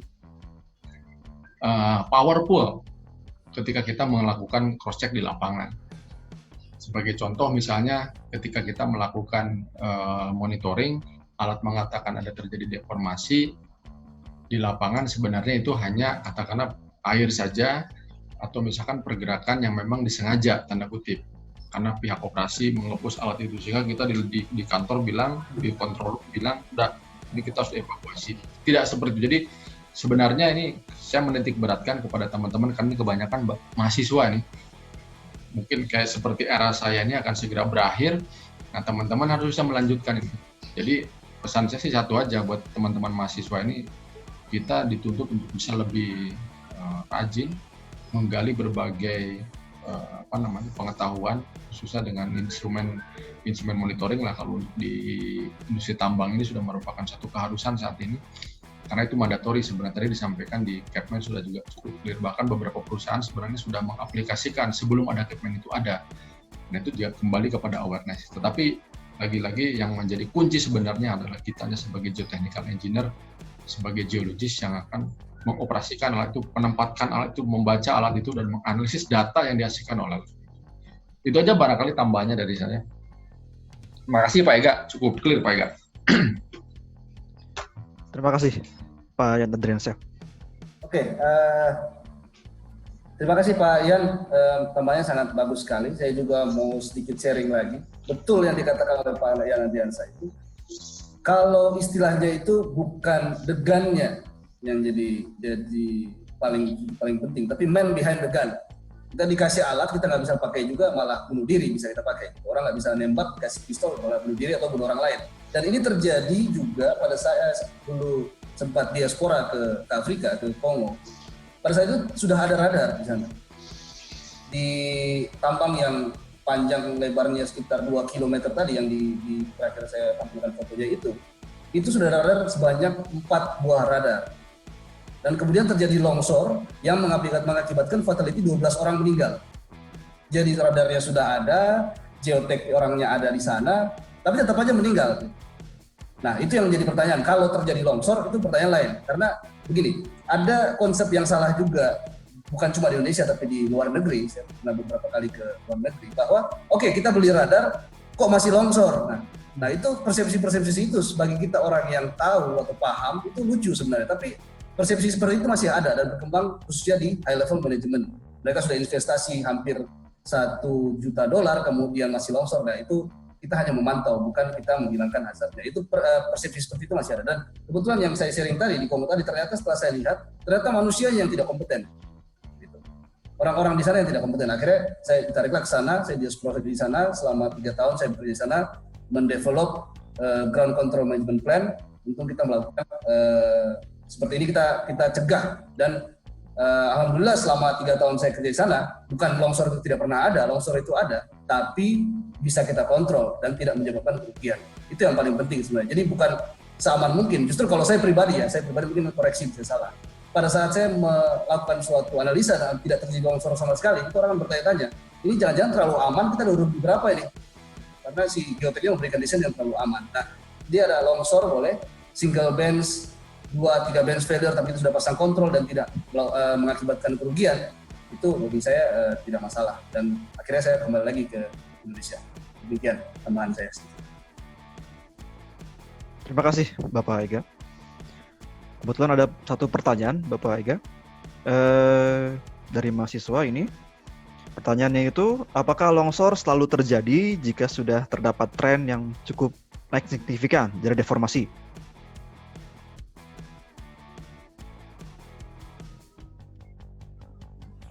Nah, tadi saya sudah sampaikan juga dalam presentasi saya tadi, apakah kalau dia progresif itu artinya dia akan longsor. Nah, itu banyak faktor yang mempengaruhi, faktor eksternal dan internalnya.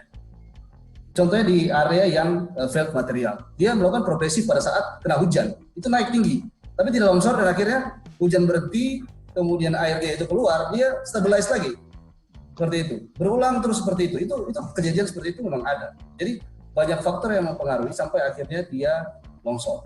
Jadi tidak semua progresif yang terjadi itu akan berakhir dengan longsor, dan tidak semua progresif itu akan tidak longsor juga. Itu tanggapan dari saya. Oke. Pertanyaan kedua, Pak. Bagaimana cara kerja inverse velocity tersebut dapat digunakan untuk mengetahui lereng tersebut akan failure? Oh, ini masih satu pertanyaan rupanya. Oke, jadi inverse velocity itu sebenarnya kebalikan dari velocity atau 1/velocity. Jadi kita lihat mendekati kelongsoran itu velocity akan semakin meningkat. Nah, inverse velocity itu kan berbanding terbalik. Pada saat dia semakin meningkat velocity-nya, inverse velocity-nya tentu akan menuju ke bawah, menuju ke arah 0. Tapi tidak akan pernah sampai di angka 0 karena seberapapun tidak akan mencapai angka 0. Nah, dari situlah kita menarik suatu garis, kita mengekstrapolasi garis tersebut pada saat dia bertemu dengan titik 0. Nah, disitulah kita melakukan prediksi longsoran. Nah, apakah prediksi longsoran itu selalu tepat? Itu tergantung juga, banyak faktor juga. Tadi seperti saya bilang, faktor eksternal ada, faktor internal dari Bappenas sendiri itu ada, kemudian faktor lain itu velocity calculation period yang kita pakai. Seperti saya contohkan, kita membandingkan dengan 1 jam sebelumnya. Deformasi kita bandingkan 1 hari sebelumnya, itu akan menimbulkan, menghasilkan hasil forecast atau hasil perakiraan yang berbeda juga. Nah, semakin dekat dengan waktu longsoran dan kita menggunakan velocity calculation period yang semakin pendek, itu akan semakin mendekati dengan waktu longsor sebenarnya. Semakin panjang waktunya, itu akan semakin jauh juga. Jadi itu makanya forecast itu bukan kita melakukan 1 kali forecast setelah itu selesai. Oke, saya bilang jam segini longsor, ya sudah biarin aja. Enggak, setiap sejam kita harus update lagi forecastnya, sejam kita update lagi forecastnya, seperti itu terus. Akhirnya kita akan mendapatkan waktu longsornya berapa, kita nanti bandingkan dengan forecast terakhir kita. Tapi setidaknya itu sebagai ini saja, sebagai acuan pada saat kita akan mengevakuasi alat misalnya. Pada saat kita sudah melakukan reverse seperti itu. Tapi seperti saya bilang tadi, tidak semua area harus dievakuasi, hanya area-area tertentu saja. Itu makanya kita harus tahu di mana terjadinya deformasi tersebut. Terima kasih. Terima kasih jawabannya Pak Ega. Lalu berikutnya ada pertanyaan lagi dari mahasiswa pasca sarjana ini. Pertanyaannya itu berkaitan dengan lokasi dan luasan area longsoran seperti yang ditampilkan di slide tadi. Bagaimanakah peran ground control point hasil pengukuran GPS geodetik dapat dikombinasikan dengan metode SAR dan RAR?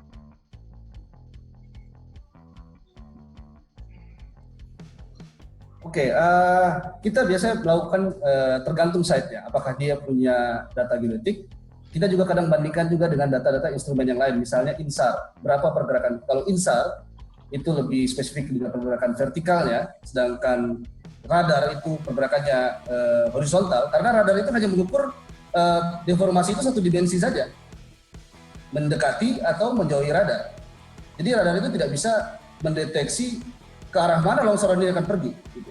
Dia akan longsor ke kiri, longsor ke kanan, struktural kontrolnya seperti apa, itu yang akan mempengaruhi. Dan radar itu tidak bisa mendeteksi ke arah mana itu akan longsor. Nah, itu yang bisa dideteksi oleh prisma. Kalau prisma itu dan alat geodetik lainnya itu mempunyai unsur 3D spasial, X, Y, Z spasial. Jadi kita bisa tahu, oh ini arahnya ke sini, oh ini arahnya ke sana. Sedangkan dari radar itu, dia hanya mengetahui deformasi itu mendekati radar atau menjauhi radar dengan rate berapa. Nah, itu nanti arah dan sebagainya itu kita bisa kombinasikan dengan alat instrumentasi yang lain. Makanya saya bilang radar itu bukan one for all, kita harus tetap meng-compare dengan data-data yang lain. Seperti data geodetik, kita pasti akan mendapatkan data 3D-nya, X, Y, Z-nya, koordinatnya berapa, dia bergeraknya ke arah mana, kita dapat vektornya. Oh, longsoran itu agak bergeser sedikit ke kiri, ke kanan. Nah, ini kita nggak bisa dapat di slope stability radar. Demikian kalau jawaban dari saya. Jadi saling melengkapi. Oke, terima kasih Pak. Pertanyaan selanjutnya, mengenai data hasil akuisisi alat, bagaimana kontrol kualitas data hasil pengukuran dengan metode RAR dan SAR dilakukan apabila data yang diterima dihasilkan secara simultan atau real time? Oke, baik. Jadi dalam SOP analisis data radar itu tidak serta-merta kita datang lihat layar, kita lihat ada deformasi, kemudian kita sampaikan bahwa ada deformasi di sini, rate-nya segini. Jadi tidak seperti itu. Kita banyak faktor-faktor yang harus kita lakukan. Pertama kita lakukan data quality parameternya dulu. Parameter-parameternya oke atau tidak radar itu bekerja. Kemudian radar ini itu juga terpengaruh oleh parameter-parameter atmosferik seperti kelembapan, temperatur. Nah, itu juga kita akan lihat, dan di radar itu dilengkapi oleh weather station. Kita akan bisa melihat ada perubahan yang signifikan. Nanti itu akan mempengaruhi data radar juga. Dan itu kalau orang sudah di training secara komprehensif tentang analisa data radar, sebelum dia melakukan data geoteknik analisis, dia akan menganalisa dulu validitas dari data radar itu.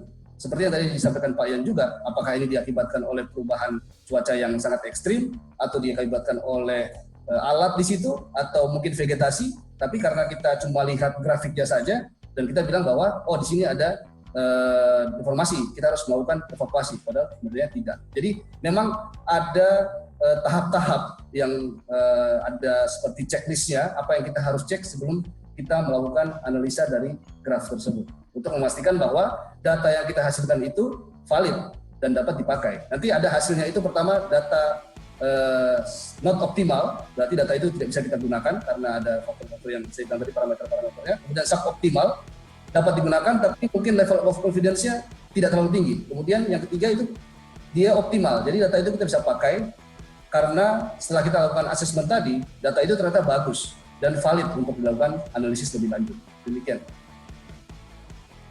Terima kasih Pak Ega. Berikutnya mahasiswa ada yang lagi mau bertanya? Karena pertanyaan selanjutnya ini kebanyakan oleh profesional. Saya hitung ada 4 penanya. Oke, kita buka dulu ini. Pertanyaan berikutnya dari Dirjen Minerba KSDM. Apakah metode SSR ini dapat digunakan pada tambang yang berada di bawah permukaan atau tambang bawah tanah? Oke, terima kasih Pak Dirjen. Jawabannya apakah bisa? Jawabannya bisa dan pernah dipakai. Meskipun bukan oleh ground probe tempat saya bekerja. Tempat saya bekerja menggunakan teknologi lain, yaitu LiDAR atau Light Detection and Ranging.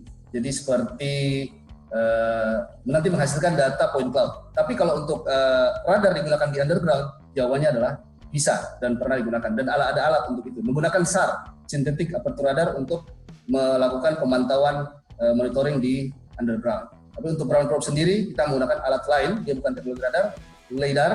Nanti hasilnya berupa point cloud, 3 dimensi, dan kita akan melihat deformasinya. Kebetulan kami juga lagi ada project di Freeport, di NHM, saya juga pernah ke NHM dan kita tes di sana. Jadi kita menggunakan teknologi lain. Tapi kalau provider lain, mereka ada. Oke, terima kasih Pak Ega. Pak Ega, berikutnya ini ada yang mau diskusi langsung. Apakah diperkenankan? Ya, silakan. Oke, saya unmute dengan Pak Riza dari TIS. Pak Riza, mana Pak Riza? Nah, ini sebentar ya. Pak Riza. Silakan Pak Riza. Assalamualaikum warahmatullahi wabarakatuh. Selamat siang Mas Ega. Selamat siang Pak Riza, salam kenal. Ya, salam kenal nih. Saya dari ini Pak, dari TIS Kontraktor Indonesia. Nah, kebetulan di tempat kami itu ada kita pakai salah satu klien kami yang memakai SSRTX juga ya. Nah, jadi saya pengen tanya sebenarnya kalau untuk keterbatasannya sendiri SSRTX ini apa saja gitu ya. Karena kalau di tempat saya area kerja saya itu banyak kita melakukan area-area kita monitoring itu di daerah low wall disposal gitu yang mungkin jaraknya itu cukup jauh juga dengan posisi radar. Nah, lalu juga terkadang tidak ketika dia melakukan monitoring itu tidak bisa membedakan ya antara yang memang karena unit activity atau memang yang real deformation seperti itu. Jadi memang harus dilakukan semacam processing dulu.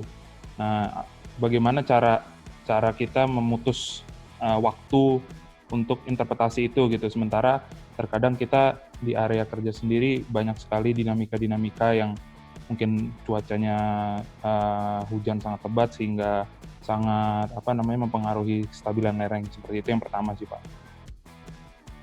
Oke, boleh saya jawab dulu Pak Riza? Oke. Oke. Jadi salah satu limitasi yang sudah saya bahas tadi itu adalah tentang berapa maksimal deformasi yang dapat dibaca oleh radar. Radar punya berbagai limitasi. Itu makanya saya selalu note dan saya selalu highlight bahwa radar itu bukan one for all. Jadi meskipun dia paling mahal, dia paling canggih, tapi dia punya banyak limitasi.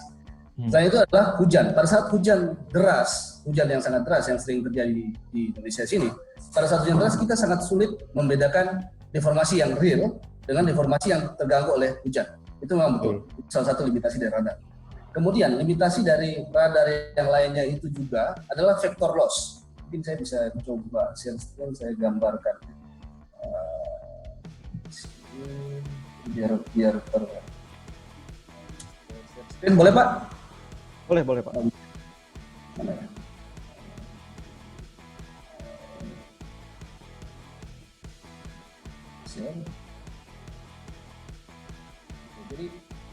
Jadi paling sering terjadi di tambang batubara ya, strip mine, menambangnya long strike. Nah,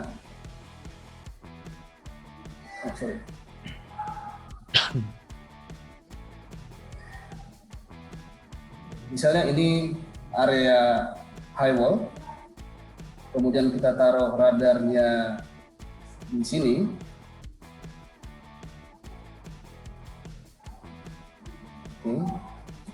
Kemudian radar itu akan mengirimkan sinyal dan men-scan area ini. Nah, untuk area depan sini, karena vektor loss-nya dia 0, atau ibaratnya dia betul-betul perpendikular dengan radar, itu dia akan membaca deformasi yang sesungguhnya. Misalnya dia bergerak 5 mm, ya radar akan membaca 5 mm.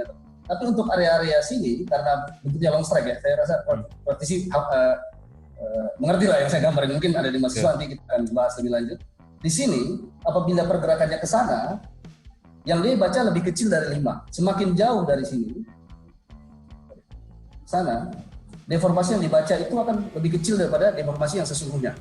Karena keterbatasan dari bentuk tambang yang memanjang seperti ini, atau on strike. Di tambang mineral biasanya berbentuk sirkular, itu bisa lebih kita kompromi dengan itu karena bentuknya sirkular dan semua mendapatkan porsi yang sama. Jadi itu salah satu limitasinya. Kemudian limitasi yang ketiga adalah interaksi dengan alat. Radar ini dia membaca deformasi di permukaan lereng tambang. Apabila lereng tambang itu terganggu oleh alat, yang dibaca tentu saja gabungan antara pada saat alat melewati situ dan pada saat si radar melakukan scan daerah situ, dan juga pada saat si alat itu tidak di situ dan dilakukan scan. Nah, itu yang susah sebenarnya.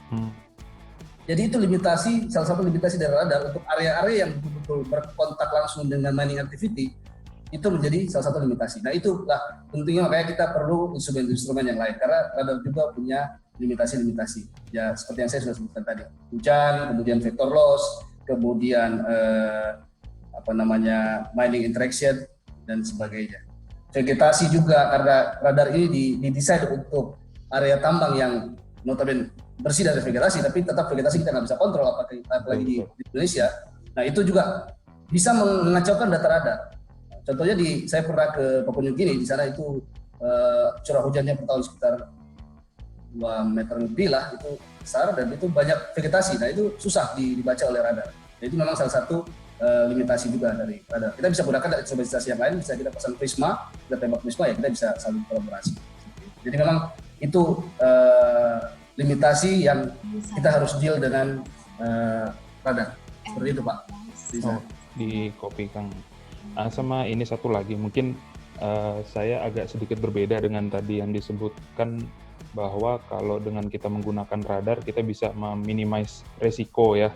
Resiko dari longsor itu. Jadi ibaratnya kalau saya tangkap tadi ketika longsor itu terjadi, longsor itu pasti terjadi, itu kita akan bisa memitigasi resikonya gitu. Cuman saya mungkin agak berbedanya justru pemakaian di kami, di saya yang menggunakan SSRTech itu digunakan justru untuk memitigasi si longsornya sendiri. Jadi ketika dia sudah ada tanda-tanda akan bergerak longsor, nah itu kita bisa langsung memitigasi kira-kira apa kita langsung redesign slope-nya atau kita buat bench temporary atau lain sebagainya.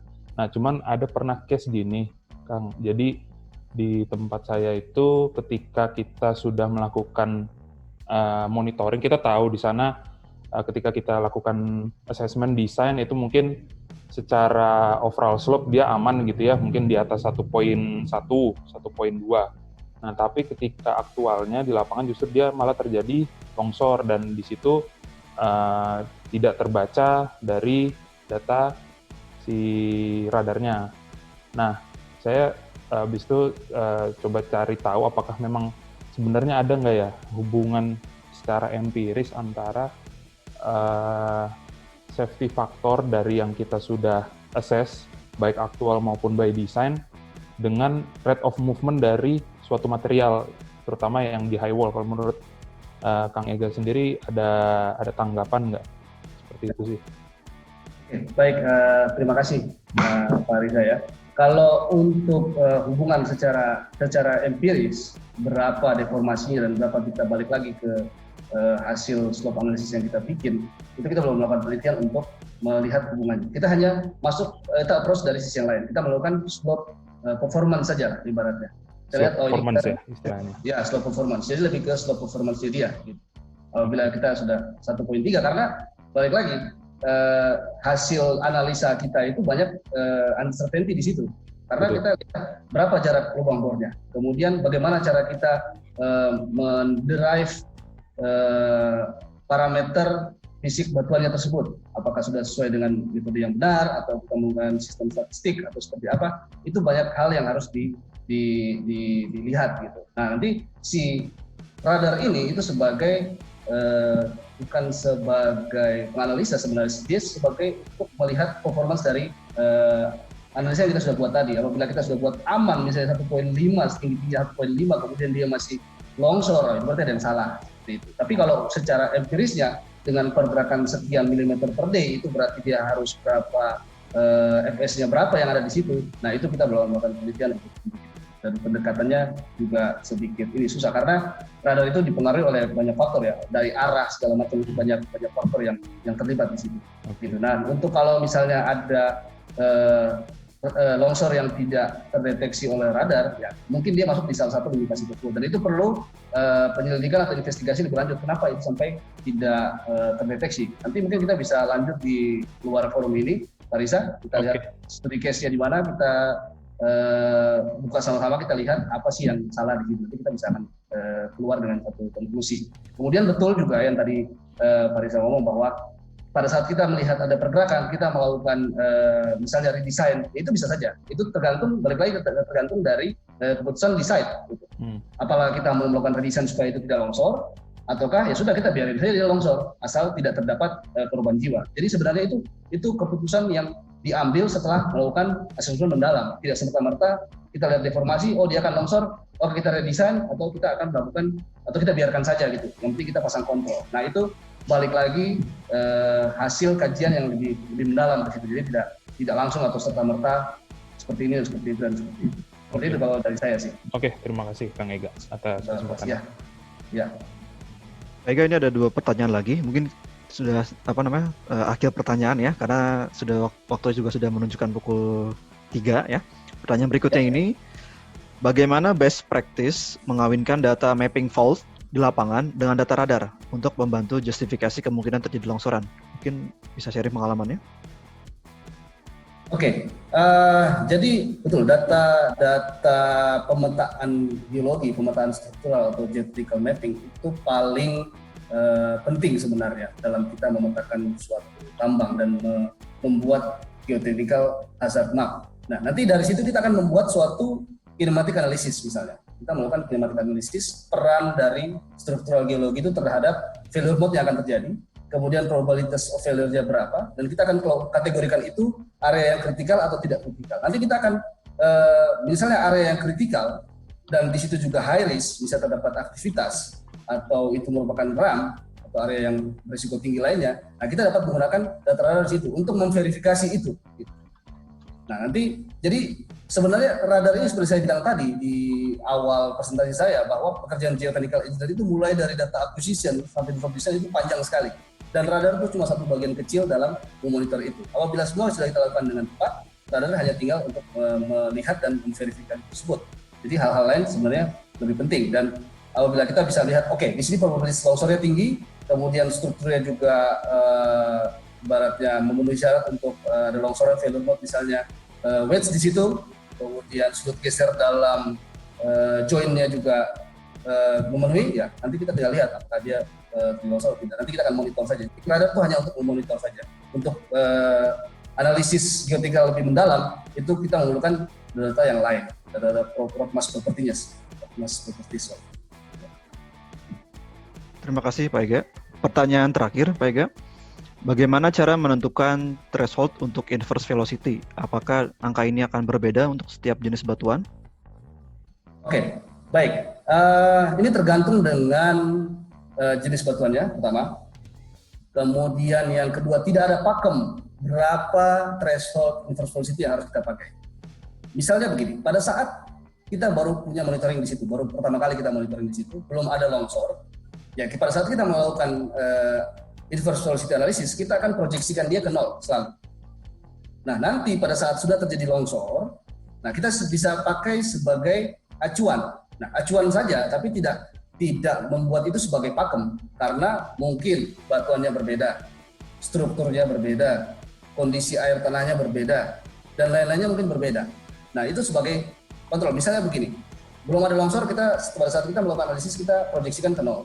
Kemudian tiba-tiba terjadi longsor di satu domain geotechnical tertentu. Oke? Ternyata sudah longsor di 0.05 hour per milimeter misalnya, karena bukan milimeter per hour tapi hour per milimeter. Nah, itu kita bisa jadi patokan pada saat nanti terjadi di tempat yang sama, coba kita pakai itu untuk threshold kita, apakah sama atau tidak. Pasti tidak akan sama 100%, karena keadaan di lapangan itu banyak uncertainty, dan apalagi di batuan yang betul sangat bervariasi dan struktur maupun teknologinya.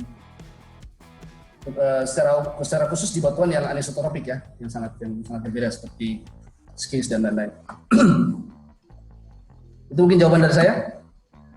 Jadi perlu back analisis dan lagi studi mendalam di situ. Jadi tidak serta-merta kita untuk batu pasir segini, untuk batu lempung segini, untuk andesit segini, dan metasedimen seperti ini, itu tidak ada, karena banyak sekali faktor yang mempengaruhi itu. Dan sekali lagi itu cuma prediksi, bukan yang dicari bukan setepat apa kita memprediksi, tapi kita punya waktu untuk melakukan evakuasi, atau mungkin seperti dikatakan Pak Riza tadi, kita melakukan suatu correction action, merubah slope desainnya kah, atau memasang banwall di situ sebagai counterweight-nya, atau seperti apa. Itu nanti itu bisa diputuskan di site. Tapi dari sisi point of view radar, dia cuma menampilkan apa adanya, deformasi sekian itu, karena itu dua alat. Seperti kata Pak Yan tadi, orangnya kompeten tidak untuk melakukan itu, geotechnical itu kompeten tidak. Dan satu lagi, untuk geotechnical di Indonesia sendiri itu koreksi saya kalau misalnya salah, tapi belum seperti di South Africa misalnya. Saya pernah ke sana untuk menjadi seorang geotechnical atau di sana disebut rock mechanics atau ground control, itu ada ujian kompetensinya. Dan pada saat dia sudah lulus ujian kompetensi sebagai rock mechanic engineer, baru kita dapat bisa berpraktek sebagai seorang ground control, baik itu di open pit maupun underground. Kebetulan di Indonesia ini belum ada, karena geoteknik ini yang saya lihat masih bias, ada di bawah geoteknik di bawah MGTI IAGI, kemudian di bawah HATI juga ada asosiasi geoteknik, kemudian di ISRM juga ada geoteknik juga, jadi masih belum menyatu ya. Itu mungkin saya harapkan mungkin ke depannya geoteknik khususnya ya, saya lebih senang menyebut diri saya rock mechanic engineer dibanding geoteknik, karena kalau untuk slope saya kurang paham, jadi saya lebih khusus ke rock mechanic engineer. Jadi saya lebih nyaman dipanggil seorang rock mechanic engineer dibandingkan seorang geotek. Tapi kalau geotek disuruh menganalisa pasang jembatan soilnya, kemudian pasang fondasi, saya juga kurang paham. Itu, terima kasih. Terima kasih Pak Ega. Karena waktu juga yang telah mencapai ujung, dan sepertinya sudah dikontak oleh panitia lain karena akun ini akan dipakai untuk untuk webinar selanjutnya. Bagi Bapak Ibu yang nantinya masih memiliki pertanyaan, nanti bisa chat lagi ke MC untuk diteruskan, atau nanti akan kami berikan email dari Bapak Ega ya. Sebelum ditutup acaranya, mohon kepada Bapak dan Ibu agar untuk mengaktifkan videonya, karena kita akan melakukan sesi foto bersama dahulu.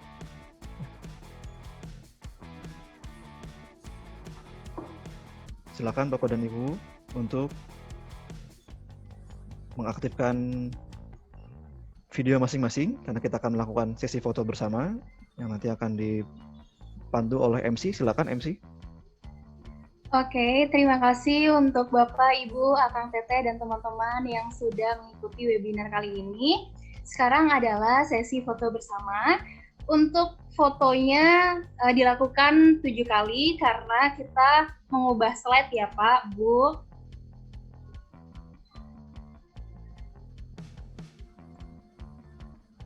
Silakan aba-abanya dari MC. Untuk Bapak, Ibu, Akang Teteh, dan teman-teman, sudah siap? Oke, dalam hitungan ketiga, saya akan memfoto video ini selama 7 kali. Oke, 1, 2, 3.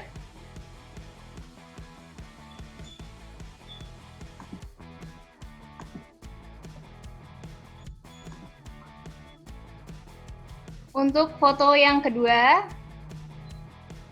1, 2, 3.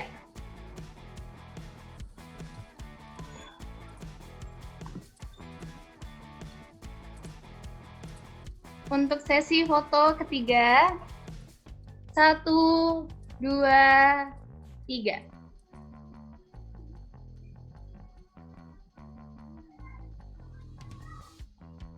Untuk sesi foto keempat, 1, 2, 3.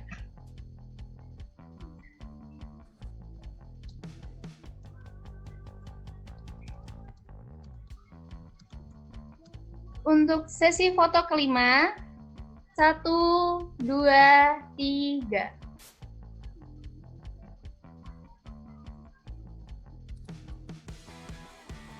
Untuk sesi foto ke-6, 1, 2, 3.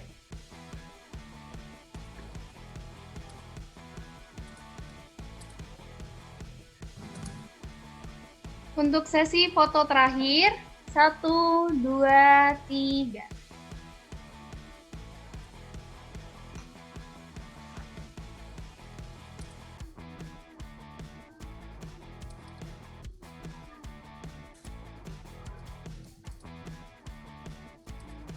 Oke, sudah selesai. Oke, terima kasih Ibu MC, Ibu Chania. Siap, Baik. Pak. Kepada peserta webinar sekalian, khususnya untuk adik-adik mahasiswa, ya, mudah-mudahan ini akan menjadi ilmu yang bermanfaat untuk kalian ya, agar membuka wawasan, karena geotechnical engineering itu tidak hanya ya satu bagian hanya stabilan lereng ya, tapi tadi juga sudah disebutkan oleh Bapak Ega, banyak sekali cabang-cabangnya ya, dan sangat luas sekali bidang ilmunya. Ya. Dan ini merupakan salah satu webinar dasar yang kami lakukan ya. Mudah-mudahan kedepannya dengan melihat antusiasme dari peserta ini akan kami lakukan beberapa seri webinar lainnya dengan pembicara-pembicara expert ya, baik dari Pak Ega, Pak Adriansyah maupun pembicara lainnya. Kami mengucapkan terima kasih atas nama panitia. Mohon maaf apabila ada kesalahan. Bagi yang nanti memiliki pertanyaan bisa nanti menghubungi MC ya apabila ingin meminta kontak Bapak Ega. Serta nanti sertifikat akan dikirimkan kepada email masing-masing yang sudah diisi dari formulir terakhir yang ada di grup WA ini. Kami ucapkan terima kasih, dan tadi sudah disampaikan ada pesan dari pemateri bahwa yang tadi bertanya mendapatkan hadiah eksklusif. Jadi nanti harap menghubungi panitia. Ya. Terima kasih atas perhatiannya. Wabillahi taufiq wal hidayah. Assalamualaikum warahmatullahi wabarakatuh. Terima kasih semuanya. Assalamualaikum warahmatullahi wabarakatuh. Terima kasih semuanya.